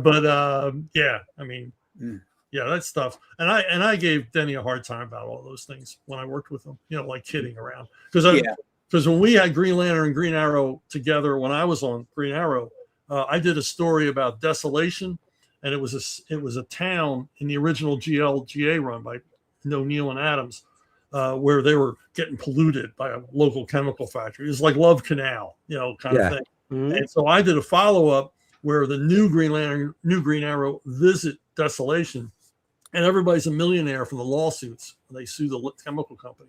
Oh, okay. So you got all these white trash driving around, big imported cars. And there's like a Rodeo Drive in the middle of town. So, that's cool. Denny took it well. Denny took it well. Yeah, well, that's back when I'll be right back, guys. You got Chuck if you want to talk about that. I'm curious. Yeah, please keep talking, Chuck, about it. That's the time when what? Yeah, I mean that's back when you could argue over lunch, about politics, and then go back to work. Nobody cared. Yeah, right. As long as the work was good. I wish I had a Polaroid of the day that I said I thought the Vietnam War was justified. I think somebody actually spit some food out. We were at lunch. So. Yeah, I had lunch with him shortly before he passed away, and at a convention, And I'm like, oh my God, would you like to go to lunch? And he's like, yeah, sure. And he would tell me that he was, during the Cuban Missile Crisis, he was in the Navy and stuff like that. I think he was part of the blockade and all. And yeah, he was, yeah. Because he didn't know my politics, and I'm not going to say that to him. But he was telling me how, he had a peace pin on, and he was telling that, railing at someone was telling him that he was not a progressive and he didn't know what real progressives were. Like some young punk. This is recently, Right. And he's just going off of all the things he did. And I mean, he was really progressive, I assume, right? I mean, holy shit. Right. I was like, this guy's fucking crazy. Debbie's like, don't say. I'm like, I'm not gonna say none. I'm not gonna say none. Yeah, we would go to these bat summits, and the issue of the day would come up, and the first time it was like they all expect to agree with one another, right? But I'm sitting there. Yeah. So now it's a discussion. Oh, geez. Yeah, we used to get into it. Oh my God, that's funny. But I remember we were out to lunch one time, and Jordan Gorfinkel was along with us, and I didn't know his politics at all. And we're out to lunch, the whole bat crew, and Jordan, in the middle of nothing, says, I really think that Ronald Reagan's going to turn out to be the greatest president of my lifetime. Yeah, that's awesome. Same reaction. Like, what? How can you say that? I was like, when I was at college, I was the president of the students at student body at college, and just talking to them during the Giuliani election in '89. And I went down to the Giuliani headquarters, and I'm like, listen, I go to FIT. And I'm talking to a bunch of my friends. We all live here now in the city, blah, blah, blah. We're new. And I want to spread the word on Giuliani. And he gave me like 30 signs they gave me. And on the dorms, right? The dorms are right on 27th Street. The dorms are on the south side of the street, and the north side of the street it's the whole block is FIT, the school, is all the buildings, all the, the build. And it might have been 40. And all in the windows facing the thing was Giuliani, like all the dorm. And they were beside themselves. Not the teachers, but the administrators, like the student government people. And I remember asking, I'm like, well, okay, but why are you voting for David? Why are you all about David Dinkins? Name one thing he's ever done in his 4 years as Manhattan Borough president. Tell me one reason why to vote for him.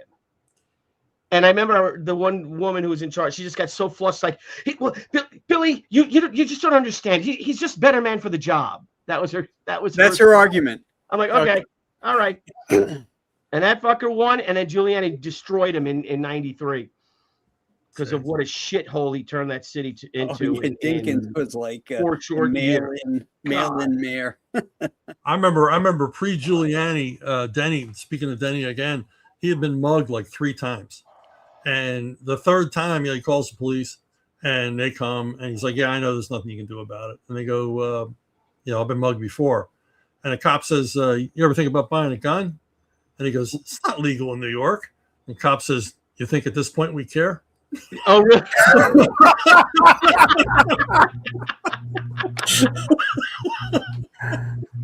Oh, wow. I always wanted to ask Larry that, because and you told me this story, right? And he had mentioned it, like he had a 45 in his briefcase, right? A government model. Yeah. The first time I met him, I'm sitting on his sofa waiting for him to come in. And he comes in the office. Who are you? Chuck Dixon. He told me to come up for lunch. And he goes, was that today? Like, great. Going great. This is going great. So he sits down at his desk, pops his briefcase open. There's 2 things in there, Colt 45 and a 3 Stooges videotape. And I said, and he looks at me like, how are you going to react to this, right? And I said, is that a government model? Nice. And then we were fine. Oh, that's awesome. Because he was a city resident, so I just wonder how legal that 45 was. It wasn't. He didn't give a shit. I mean, there's that famous story of the guy that pulled out a knife on him in an alley and said, give me your wallet. And Larry pulled out the 45 and said, give me your pants. Did he? He made the guy take his pants off. And they better not be stained. That's great. He was, man, it's a story I'd love to tell, but I can't tell with all these people listening. But, he threatened to kill somebody we all are familiar with, and the other guy knew it, that this could happen. Holy shit. There's so many Larry stories that I can't tell. Oh, man. He would tell me he went to lunch in Little Italy with Vince Coletta, and Vince had a convertible, and I think it was a Cadillac.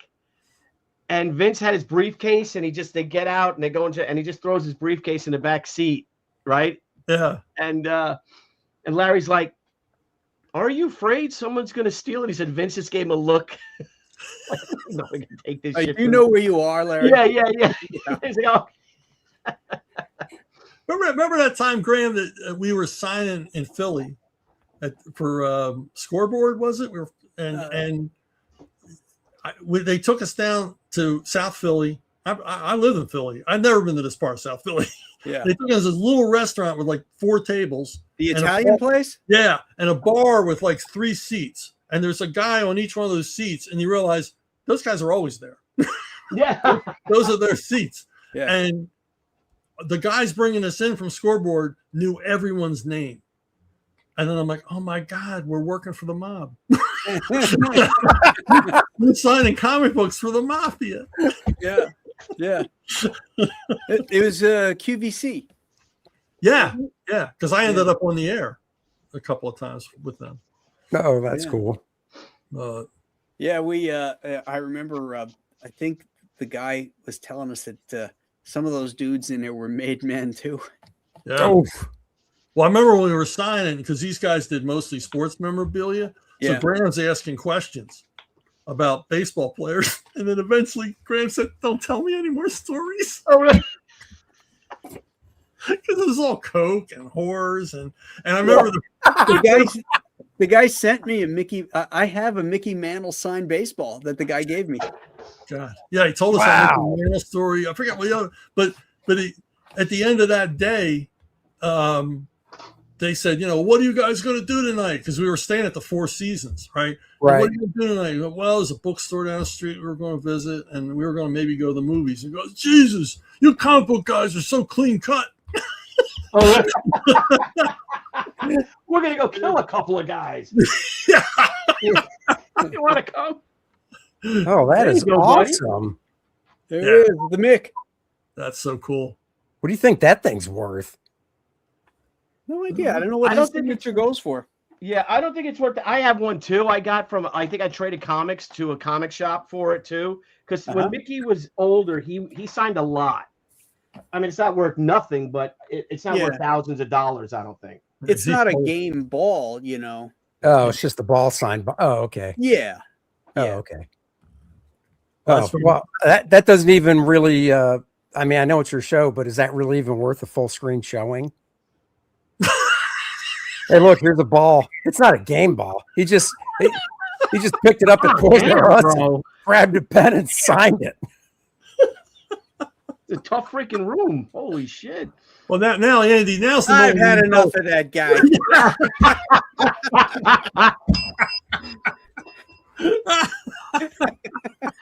He threw me out too, Andy. I threw Billy out too. And if Chuck's not wise, he's going to.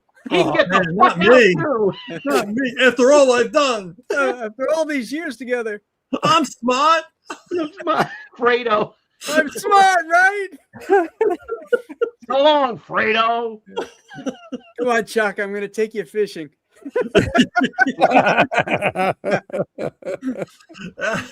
Oh, shit. That's good. That's too good. Hey, I heard that Joe Bernardo's not going to Heroes Con this year. Wait, when did he say that? He was supposed told, to. Us today. He told me that today. Oh. He's doing what happened? Things with his family. He's got some. He has like 4 things he wants to do with his family this year, and I guess it one of them takes place around Heroes Con. Oh, so he said he wasn't going. He lives in Vegas. Around there, yeah. Oh, okay, okay, cool. Not an actual city, but he can drive in there, no problem. Yeah, all right. Because we'll be in Vegas in the fall, so we're gonna hook up with him. I'd like to hook up with him. Nice. But I haven't heard from her yet, so I just sent her another email, so we'll see. So who knows if I'm going? And that depends. Well, I'll talk to you guys about it after the show. So, but I like that show because I like going to the Smith Manse. I know. Where he makes his dinner and he's got. I don't make dinner. We order it and go pick it up. You have to say that. Yeah. Trying to blow you up there, pal. No, you don't have to do that. We do have lots of whiskey though. Huh? Yeah. Is Graham doing it? Heroes? Not yet. I haven't been invited yet. So no, I think. Well, that's how they do things. Wait, is this one in October? Heroes? Or is that one in April? June. Heroes is in June. Oh, June. April is South Carolina. Heroes is the week before the Garden State Comic Fest. Well, Okay. 2 weeks this time, but Is it 2 weeks? yeah. Oh, okay. Well, Sure. more like a year in 2 weeks. Yeah. Yeah, a year and 2 weeks. Well, then it'll be a year and 1 week because they just had to move Heroes a week because something is at the convention center. So they had to push it. Well, now that we got Chuck Dixon going back to conventions, Comic Cons again. Well, I want the one. Yeah, I know. I was you going to know say. how many times, Chuck, people will say to me, "Hey, is there any way you think you could get Chuck to this show?" No. I'm like, I don't think so. Yeah. Where is it? Is it out of Florida? Yeah. Yeah. How about money? How about money to get me to go there? There you go. Yeah. I mean, I don't know. I'm just got out of the habit. Yeah. You know. Oh, yeah. I bet you they could get you an appearance fee. That's for sure. Yeah. Well, we'll see. Yeah. I'm not out looking for that, but yeah, I mean, Right. MegaCon, it wasn't that bad getting there because we drove there in the middle of the night, so we didn't have to hit Disney traffic, and and then it was amazing how many people were at that con who don't like me. So oh shit, really? Yeah, I visited Dave Dorman, Scott Hanna, and Sergio, and Greg Land. They were like the only 4 people there that liked me. So Oh, wow. and Scott Hanna, man, Scott Hanna looks the same as he did 30 years ago. It's freaking. Yeah, and he had cancer. yeah. He had a major cancer scare. And he looks terrific. He looks great. No, I didn't Yeah. know that. Yeah, he told us at Garden State last year. Yeah, I didn't know that. But he looked good. Yeah, he does. So who were you running into that indicated they didn't like you? No, just from the past. People. I can't remember the names now. He's just aware of all the people that. Yeah, you're in this. Well, especially me. You're in this business long enough. You got a bunch of people that don't like you for whatever reason. So. Well, that's most people. Yeah. Well, I said I only ran into 4 people that like me. Of all at MegaCon. It's like 250,000 people there. I ran into 4 people. That's true. You're okay. Wait, Anthony, what? I accused Graham of blackface and didn't get kicked. I see. Don't make fun of his balls. That's right. Yeah, just. Yeah. Hey, blackface is one thing, Anthony, but when you make fun of the Mick, That's Yeah, right. you don't watch it. yeah, That's that's a just problem. un-American. I'm That's sending right. Guice over to your house, by the way. Gonzalez. That doesn't sound American. That's exactly. Anthony Gonzalez Clark. I think the Clark is a Dodge. Yeah, I think the Clark. I don't know where that comes from. It's like those Brazilians giving themselves those anglicized names. Yeah. Many of them are German. Yeah. I told that story, right? We were watching. I know I didn't tell you, Chuck, but I think I told the boys. We're watching. Debbie watches the Food Network and all those food shows, and it's one of them bake-offs. And it was like, I don't know, maybe November or something. And the theme was gingerbread houses, right? Yeah. And who could make the gingerbread house? And then you see, and so from Argentina, right? And she's like, you got to see this. I can't believe. I'm like, what? She's like, and she rewinds or whatever. Like, and these people from Argentina, and they made the best German-looking gingerbread thing. They blew everybody away, and I'm like, really? Right now? She's like, what? I'm like, well, the Nazis fled to Argentina after the war. They're Right. German. And they give themselves all Hispanic first names. I remember when I was visiting Buenos Aires, I met Carlos Volkt.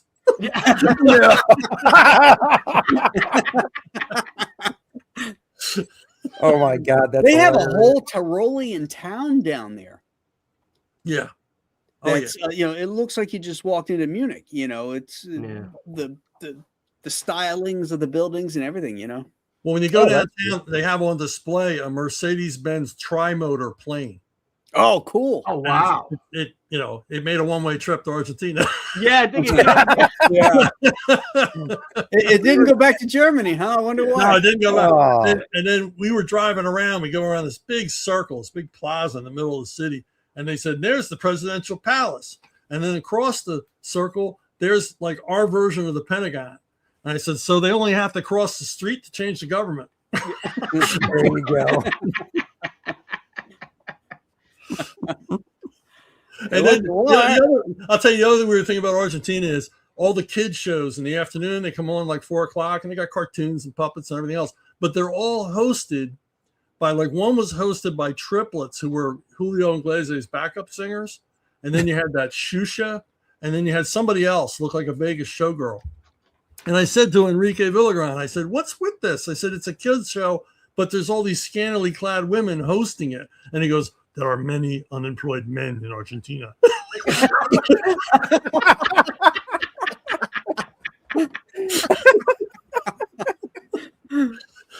Oh, that's great. Oh, that's fantastic. Oh, bueno. They have to watch stuff too, Yeah. Well, that is so funny.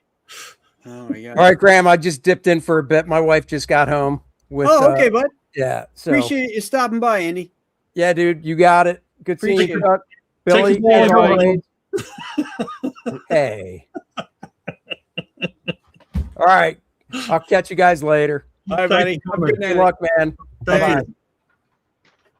I think you should have kicked that son of a bitch before he decided that it was his Right time. before its goodbye was over, just boom. Yeah. That would have been so funny. Give him the Irish goodbye. There you go. Oh man. Oh. Hey, guys, we got 207 people watching. We're gonna go be on for another half an hour, and then I got to dip out, grab some dinner, and then we're gonna get ready for the landing party, which is Star Trek trivia night tonight. Oh, so you'll want to tune in for that. But right here, right now, we are here for the launching of Chuck's incredible graphic novel, Storming Paradise, which is part of the Giant Size Two-Fisted Manly Tales hardcover book. 144 pages. 144 ass-kicking, testosterone-raising pages. and this book is complete, isn't it? This book is complete, William, and it will be going to the printer when the campaign ends in 30 days. So that's why I got this big. A lot of people like to wait to the end on campaigns, and I understand, because a lot of times the campaigns ends and it's a long time before you get your book, as it is. And a lot of times stuff gets added at the end, and they want to put that on. I get that. But this campaign is self-contained. This is what it is. I added one thing today a backer had asked for, which I thought was probably a good idea. It's the signed catch-up package, which is right here. Am I sharing the screen? I am. Okay. Yeah. Which is Two-Fisted Manly Tales number 1, signed by Chuck and I, and number 2, signed by Chuck and I. So you can get our signatures on both those books, both excellent hardcovers. Somebody asked for that today, and he's backed it already, I can see, which is awesome. But there's nothing else going to get added. So, get in early on this so we get a better idea of how many books we're going to need to print, and also to spike the algorithms and to get those stretch goals covered. Sooner we get those, that's just more free stuff that you guys get. The more people get on board. That's the cool thing about this stuff. Here's our 2 covers. This is our trade paperback cover, done by Butch as well. This is the Michael Golden Manly Tales cover from number 1. And our stretch goals, we're closing in on this 10,000 one, and that'll be the bookmark, which will be awesome. And a mini print based on Butch's painting.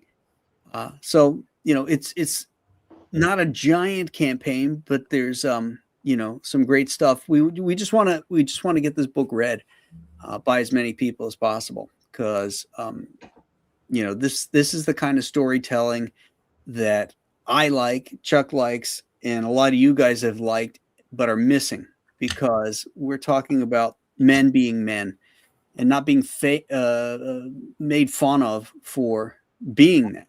Over this last 10, 15 years, we've been sort of marginalized by the media for being, knuckle draggers, cavemen, immature, stupid. And you see it in our media. You see it in commercials. Look at every commercial. Who is the rude? Who is the moron in it? Who is the one? Right, it's the dad. It's the husband. Yeah. And that was driving me crazy. And I wanted to do something to celebrate what they pejoratively call toxic masculinity, but I call it just men being men. And that's what these stories are about, and that's what everything in any of the Two-Fisted Manly Tales is going to be about. It's men being men and doing things that nobody else can do. Building, fighting, defending. These are things that men excel at, and creating. And these are the kind of stories we want to tell in Two-Fisted Manly Tales. You also get to see what might have happened if John Wayne had enlisted in the final days of the war. So, really? John Wayne's in it? Yeah. The Duke is in it. Wow. Yeah, and so's Pappy Ford. I ordered my copy. Number 4. Yep, I am number 4. He's number 4. So, yeah, take a look, guys, and please consider backing this today for our launch day, and help this launch be a successful launch. We're we got 43 backers, 44 backers. Got an extra backer now. Yeah. Okay. Got a lot of people watching the show, guys. So if you can, back it and share it on your social medias, please. Yeah. It's because we are in a fight right now. We are in a fight of people that may not be like Chuck, that people don't like him, and or people are against this sort of a book. They don't want a book out like this. They like keeping men down and being the butt of all the jokes, and we don't want that shit here, do we? We do not. You don't want that. So no, you support don't. this campaign, please. God's sakes, please. I'll shut up now. Do it. Get some testosterone. Yeah. Build. Fight. Shoot. Kill. Bomb. Strafe. Bayonet. Give them the things. Give them the bayonet. Yeah. Read this book, or you'll all be taken over by apes. Weak man. You'll contribute to the end of humanity. Hey, Billy, how do you like my Garand here? Love it.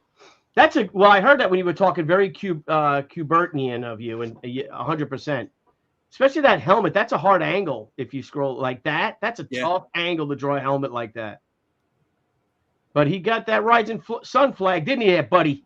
Yeah, he did. It cost him 2 of his buddies, but he got the Jap too. He got the Japo right there. Look at him. Take that home to mom. Sayonara, Tojo. Yeah. You guys, I'm a little older than you guys, but do you guys remember like any of your school chums having their dad's war memorabilia? I mean, we used to go up, go home from school to some guy's house and come up to my dad's room, and he pulled a Nambu pistol out of a drawer. Oh, cool. Yeah, we had when I was down in Florida. My family lived down in Florida. Like my grandparents moved down and stuff, and there was an alligator grabbed someone's dog.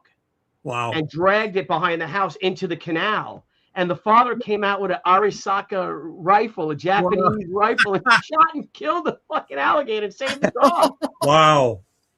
Wow. Yeah, I saw. Yeah, one of my pals' dads had one of them. I saw a lot of samurai swords. Yeah, I had. Well, my stepdad was a Marine in the Pacific Theater, and he came back with 2 Japanese swords. You see them even on She cover. One was a tachi, which is a cavalry sword. Wow. And the other was a a katana. Wow. And I gave it to my mother, and she ended up hawking it. Oh, wow. I had a friend of mine growing up. His dad was a baker during World War II in North Africa, and he would trade food for souvenirs from the guys. And he had an Africa Corps pith helmet. Oh, wow. You just never see them. Nope. That was primo. We used to wear it on our head and run around the house playing guns. So check crazy. this out. Oh, nice. Oh, wow. It's nice. a French bayonet from World War I. My grandfather brought home. Wow. Wow. Who did he serve with? He was in the artillery. Okay. Yeah. I bet you could find it's probably from a Lebel rifle. Yeah. And you could probably find one of them, probably relatively inexpensive, and put it on the wall with that big old bayonet sticking on it. I mean, this is like I used to play with this as a sword, as a kid. Wow. But it's hard to grip because it's got the ridge here, for where it's got to slide in. Yeah.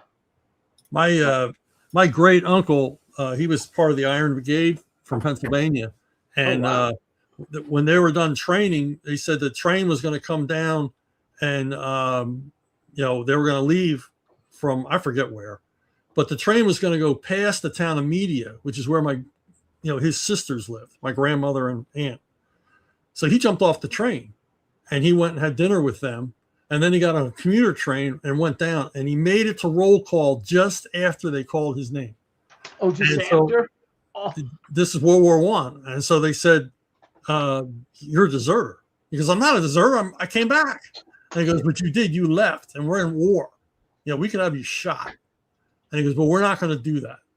And so they assigned him to General Leonard Wood and General Pershing, and he was their boot black in France. Wow. He probably ate a lot better than all the other guys, too. Yeah, but he begged to go into the trenches. He wanted to be in the trenches, and they finally granted him his wish. Then he got mustard gassed and sent home.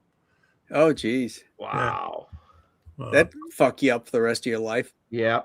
Yeah, he lived to a pretty good age. He was one of the founders of McGraw-Hill Publishing when he got back home. Oh, no kidding. He was the rich relation. Ah. He lived in Florida. So, yeah.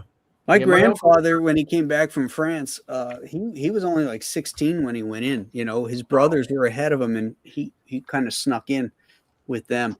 And he, like I said, he was in the artillery, and he always used to call them the Heinies, the Germans. Yeah. Refer to them as the Heinies. And he had a scar on his back after he returned, and would never tell anybody about it. Wow. Yeah. Wow. Probably from some French girl. Yeah, could be. Oh, even old Wild Bill Wellman. Yeah. Chewing up them. But he was a character. No. Yeah, I had another friend of the family who was blown up on Tarawa, and bloody Tarawa, and laid on the beach for 3 days before the medics could get to him. He had a beard to cover the scarring on his face. Wow. Oh, shit. That landing was a mess. Yeah. That was a nasty one. And then another guy, the guy I bought, he was a comic book dealer. He was Julie's PE teacher, but he was a comic book dealer as well. And I bought Tales of Suspense 39 from him. And he was a decorated Marine at Iwo Jima. Wow. Yeah. He got wounded there, and he told me he saw the raising of the flag on Mount Suribachi. Wow. Yeah. Huh. I've got a Colt 45 government model given to me by a friend of my dad's, and it was on Iwo. Oh wow. A war model. You know how rare those are? Actually a real war one is very, very expensive. Yeah. So, Chuck, when you're thinking about getting rid of stuff, give me a call. Okay, I will. But Well, how do you prove it though? If you're Yeah. selling it, how do you prove that it was on Yeah, you? you can't. But it's weird because it's just like if you ever saw a movie, the Thin Red Line. Yeah. And a character steals the 45. Yeah. And that's what my dad's friend Jimmy did while they were on the boat. He stole an officer's handgun, and that's this gun.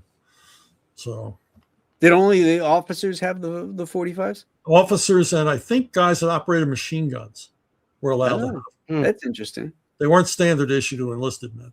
Yeah. Oh, they got their rifles and that was it. Yeah, but he wanted something else. Yeah. Some people used to send their kids, back home. They would send weapons. Well, my dad was a gunsmith, and he used to repair guns, and for families that wanted to send a handgun to their kid in Vietnam. Ah. And he did a lot of them, and he would repair them gratis, and then they would mail them to Vietnam because all those guys wanted sidearms. Yeah, I don't blame them. Yeah, but I wonder what you do about finding the appropriate ammo for them. There's the problem. Yeah. Yeah. Because most guns were probably, say 38 caliber, right? That common, that Smith & Wesson Model 10. Like I bet you that was a gun your dad had, Greg. Oh yeah. You know, and I don't know where you get 38 caliber ammo, but at least you got 6 rounds. I mean, here's a Larry Hama story I can tell. When he was in Vietnam, he asked for extra magazines for his 45 because he was a tunnel rat. And the supply sergeant says, "You don't need extra magazines." And he goes, "What do you mean?" And he goes, "If you get into trouble with this gun, an extra magazine's not going to get you out of it." Oh, really?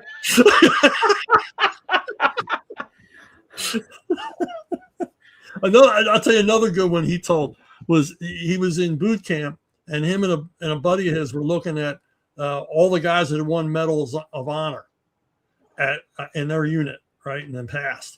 And the drill instructor comes up and he goes, "I'll tell you something about those boys that won those Medal of Honor. All got something in common. They were all little men.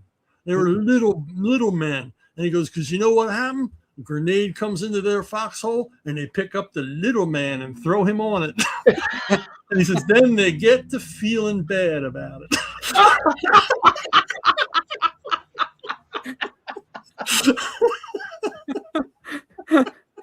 Wow. So you hear old Private Snuffy who jumped on the hand grenade to save his buddies. No, that's it. We got to give him a Medal of Honor. We all saw the 2 guys are tossing him.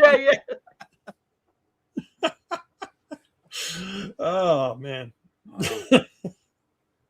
And that's the kind of action you're going to find in this. There you go. That's right. You see, 2-fisted manly tales coming from Compass. Yeah, because seriously, from the time I was a kid till last week, I talked to vets. I love talking to vets and hearing their stories, and a lot of that stuff winds up here. In here, it's a lot of this is stuff, guys. Obviously, the historical event didn't happen, but events in war that I heard about right from the horse's mouth. Right here. So, yeah, I love to talk to those guys that have actually seen combat. Yeah, and even though they're willing to talk, they talk around it. But yeah, because I had lunch a couple of times with a combat controller. Was in Afghanistan with Green Berets and Rangers. Yeah, the Air Force guys. Those guys are badass, man. They have to be because they go on the mission and coordinate the air support. Mm-hmm. And he told me some really hair-raising stories. But that stuff's nuts. I love that, and this the gosh darn nuclear uranium bomb is what killed George Patton. Yeah, because had we not dropped it, old Georgie probably would have lived well into his 80s. Well, I don't know if that's no spoilers. I don't know if he gets his head blown off. Well. He was alive and kicking enough to do this. Yeah, there you go. And loving every round of it. You know what I mean? Exactly. I got to shoot a 50 cal in Vegas. Wow. And that was so much fun. You crank that thing back twice, and then it makes the sound like just like you hear it on the movies. You know? That is so cool. Yeah, it was so much fun. Jeez. I remember back when we were on Batman, Jordan Gorfinkel told me he spent 2 weeks with the IDF when he visited Israel, was considering becoming a citizen. And he said, Chuck, I fired automatic weapons you only dream of. Yeah, I bet. Yeah, in Vegas, you get these whole packages, and then you choose the weapons, that you want to shoot. You get like 6, 7 weapons, whatever it is. And so I chose a lot of classic stuff. Like I wanted to shoot an M60. I wanted to shoot the 50 cal. I wanted to shoot the Thompson. Wow. So I shot all those, but then I also shot the M4, the modern one. Yeah. And then a Barrett 50 cal sniper rifle. Yeah. I got to shoot that. Ooh. And of all the guns that I shot, I gotta say that the modern day M4 was like freaking amazing. There's no recoil. It's so accurate and so fast. It's light. It's an amazing weapon. Yeah, I mean that's got semi, burst, and fully auto. Yeah, on that badass. So I got to shoot an MG42. So we did a signing up. I went up to West Point and they were doing a historical weapons shoot. And one of the guys that bought my book was a major at West Point. He's an instructor. So he invited me and a couple of my buddies went up there. And holy shit. So I've shot the M60 like when I was in the Army and all, but that MG42, that German machine gun, 1,200 rounds a minute, holy shit. Because when you shoot an M60, it's like 3 to 5 second bursts. You got to say that, right? 3 to 5 second bursts. 3 to 5 second bursts. Da, da, da, da, da, da, da, da, da. So I started doing that, and his jam was like, no. He's like, no, it's not. And it kept like jamming or whatever. He's like, nope. 7 to 10 second bursts and make 10 seconds the limit. And you're unprone, and you're just like shooting stuff at 10 seconds ain't short. If you're going through a box of 1,200 rounds, holy dude, I was like, I came out, I had the biggest friggin' hot on I ever had in my life. Oh my god, it was great. I was like, and I'm not, he's like the target. I ain't seen no target. I'm probably hitting birds and trees and everything. I didn't give a shit. I'm just like, oh my god. Bird everywhere, I didn't care. I just wanted to rip it, Yeah. Wow. That shit is fun, man. Yeah. It's so much fun shooting that stuff. Yep. It's like every boy's dream. You play Army as a kid and you get to actually shoot that stuff with nobody shooting back at you. Yeah. That's the best part. That's the best part. Yeah. So I had Chuck, when I was at the 1995 MegaCon, there was a gun show next to it in the next hall.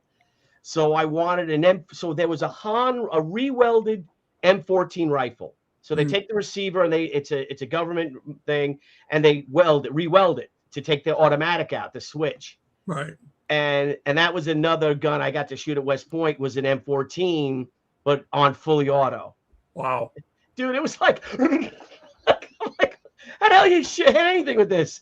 Because it's not that heavy. It's lighter than a Garand. Yeah. And it's shooting a 308, and you're like, oh. Now I know why the BAR was 25 pounds. Geez, when I was a kid, my dad was a gunsmith, and the gun shop, every once in a while, people would just trade in guns that didn't work or parts or whatever, and they would just buy them, and they would put them in a box in case there were parts there my dad could use or remachine or whatever, repurpose. And he figured out, hey, there's a whole M1 in here, right? All the parts are here. So he's down in the garage and he's putting it together, and I'm upstairs and I hear him yelling my name. And I come down and he's holding it fully assembled. He finally put the whole thing together. He says, it's not an M1, it's an M2. Oh. Automatic, right? And, really? Yeah. So we went out. He used to work at this antique shop in a rural area. And he would sometimes go out behind this place and test fire guns because he was doing gunsmith work for this woman. He took that thing, man. He just let fly 30-round clip on auto. And I'm like, let me try it. And that's when the state cops showed up. Oh. And the state cop's like, let me see that gun. And he's looking at it, and he says, this is too short. You've cut this down. And my dad said, no, I didn't. And they got out a tape measure, and he goes, oh, it's legal length.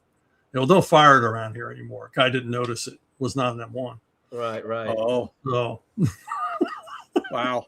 my dad destroyed it. I think he came home and destroyed it because, that was big trouble back then. Yeah, I bet. Yeah, well, big trouble now. Well, it's big trouble now. Yeah. You lose your federal firearms license. Mhm. Yeah. When I was a kid in Florida, my buddy had a party at his house because his folks were away on vacation. And his next door neighbor was a gun dealer with a federal firearms license. So he comes over with an M16, fully automatic and with tracer bullets in it. And we're out there at night in Florida. We're right by the ocean, right? So there's a pole, A1A runs right by his street, and then the other side's the ocean. And we're shooting at this telephone pole, and any bullets that missed would go out over the ocean, so wouldn't hit anybody. But we're shooting tracers like, and they're squibbing up into the sky, in the night sky. It was the coolest thing, man. That's wild. You're like America. Yeah. America. It was so cool. Yeah. No cops got called. This was like Florida in the late 1970s. Not as many people there either. Yeah. It was much more Wild West. And it was so cool. It was a great place to grow up. Yeah. And seeing those phosphorus shells going up, man, it's so friggin' cool. That is all right. Well, all right, Graham. I'm gonna jam too. I'm gonna run over to the office and get myself something to eat. Yeah. All right, buddy. Guys, great luck with the campaign. I backed it, so appreciate it on my social medias, of course. Thank you, number 4. Yep, and I am number 4, and you guys too. Please, guys, back this campaign. The book's already done. Let's make.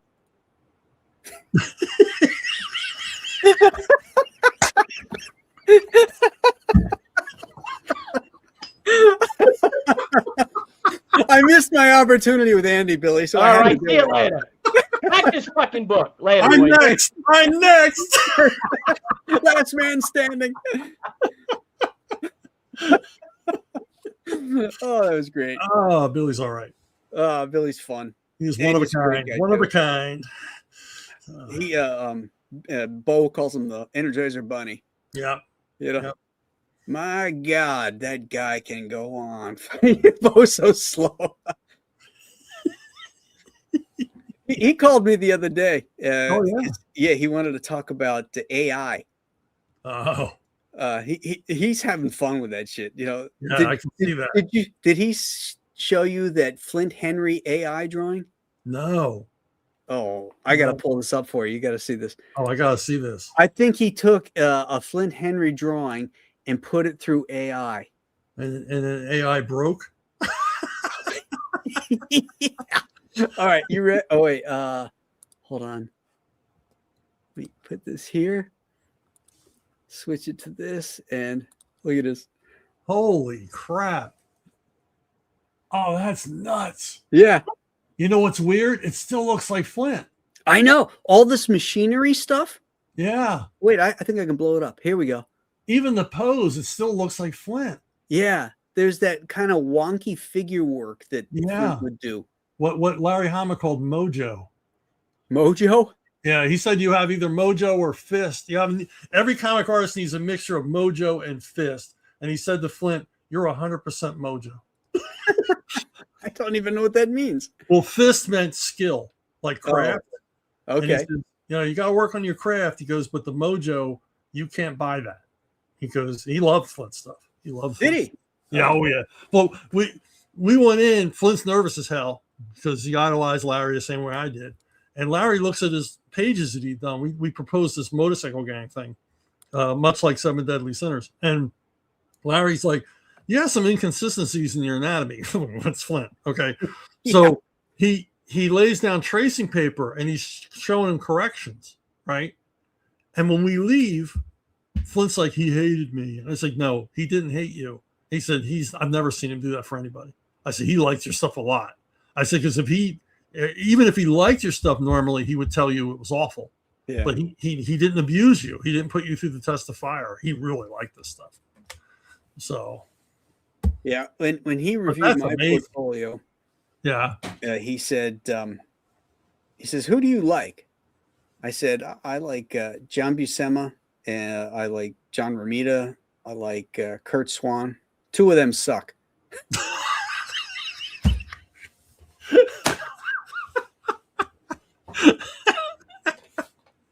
Well, I told you at the time, Lee Weeks called him on the phone. So I want to come in and show you my portfolio. Larry says, I don't need to see it. You suck. And he goes, what? You've seen my work before? He goes, I can tell talking to you on the phone, you suck. And the thing is, you were supposed to come back.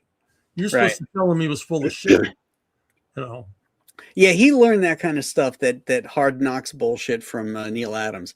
And Wally Wood. Yeah. Oh, was Wally like that too? Yeah, because he would always tell a story that he asked Wally Wood one time. He was working in Wood's studio for like a month. And he says, Wally, you never tell me what you think. I need a critique, something positive or negative. Am I doing everything right? Am I doing anything wrong? And Wally said, I'll tell you when you stop sucking.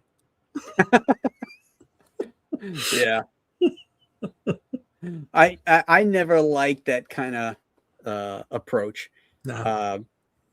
When I went and saw him years later, when we were friends on Facebook before he canceled me, I told him, because he had posted, have I ever been an asshole to anybody, that type of stuff, and I said, yeah. And I told him my story, and he goes, that's really weird because I love all 3 of those guys. Well, yeah, obviously he did. Yeah. Obviously he did. So it's crazy. Yeah. But that's the way he was. I remember standing in the hallway with him talking to a bunch of editors. It was Gary Quapis and I were there standing with him. And he said something about, I never, I don't see myself as a bad guy. I never say anything bad to anybody. And Gary and I are like, what? It's like, I remember, in telling an artist, do you know what the word awful means? Yeah. And the thing is that like artists that he like burnt to the ground. I mean, they turn out to be some of the best guys in the business. Yeah. But his thing is like, you got to come back at me. Because when he challenged me, I came right back at him because I wanted to work. And I said, yeah. Did you read that story I wrote, Kirby Cigar? Yeah. That I sent you? Yeah. The ending of that, that's Larry Hama. Wow. Where he asked the guy if he's got a driver's license. Wow. The artist he says the artist, after looking at his portfolio, he says, do you have a driver's license? And he goes, yeah. He says, you should drive a truck. Yeah. Yeah. That's, there was more than a few real things that had happened to me or I had heard in that storyline, which was really fun. The guy's a prickly pear. I mean, that's just the way it is. Yeah. Yeah. But the trick was, not to take any shit off him. That's what he wanted. He wanted you to not take any shit off him. Right. Because he knew, hey, when we're in the clutch and we're up against the deadline, can I count on you? Right. If you're going to be a big crybaby, no, I can't count on you. Yeah. Are you going to be a crybaby, when things get tough? Yeah. Yeah. I mean, it's not an easy business, with deadlines and, there's money on the line there, Yeah, it was harder then because there were real deadlines. Yeah. There really isn't any real deadlines now. No. So. No. I mean, I imagine when they have a 6-issue run on a book now, all 6 issues are probably done before they even publish it. So I would hope so. I mean, the idea of having back or inventory stories, I think, are long gone. Oh yeah. Well, the books don't run long enough. Yeah, they cancel them before they actually get any traction. Exactly.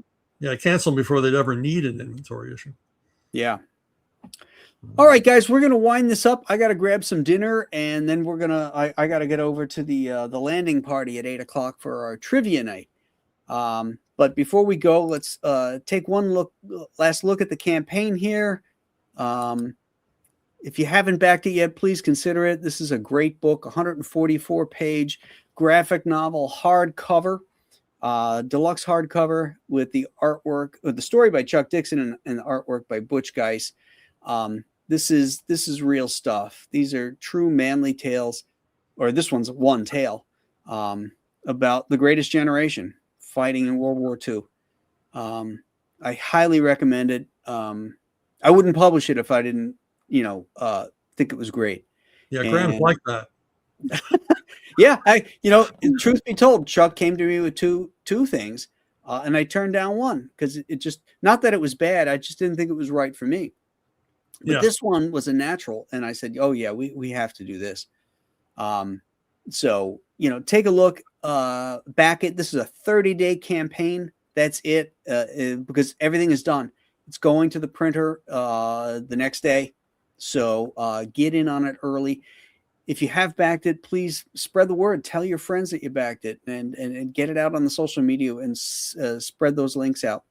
And we'd appreciate it. So we'll roll it one more time here. See if we picked up any more backers. We got 45 right now. We're 56% funded. 47. We picked up 2 more. We're close to 6,000. That's outstanding. We're getting there, guys. All right. Yep. So let's keep that momentum going. It's the first couple days of launch and the last couple days of close, and then you have what I call the doldrums in between. And it's a slow motion horse race. So let's make this thing happen, guys. And we appreciate all of you, and thank you so much. And Chuck, thanks for coming on, buddy. It's always great hanging out with you. Yeah, this was good. This was fun. And thanks all of you who supported it and who are going to support it. I know you will enjoy this project. Yeah, there's no doubt about it. All right, my friends, have a great night, and maybe we'll see you over on the landing party. Bye-bye. What time is it? 5:30, sir.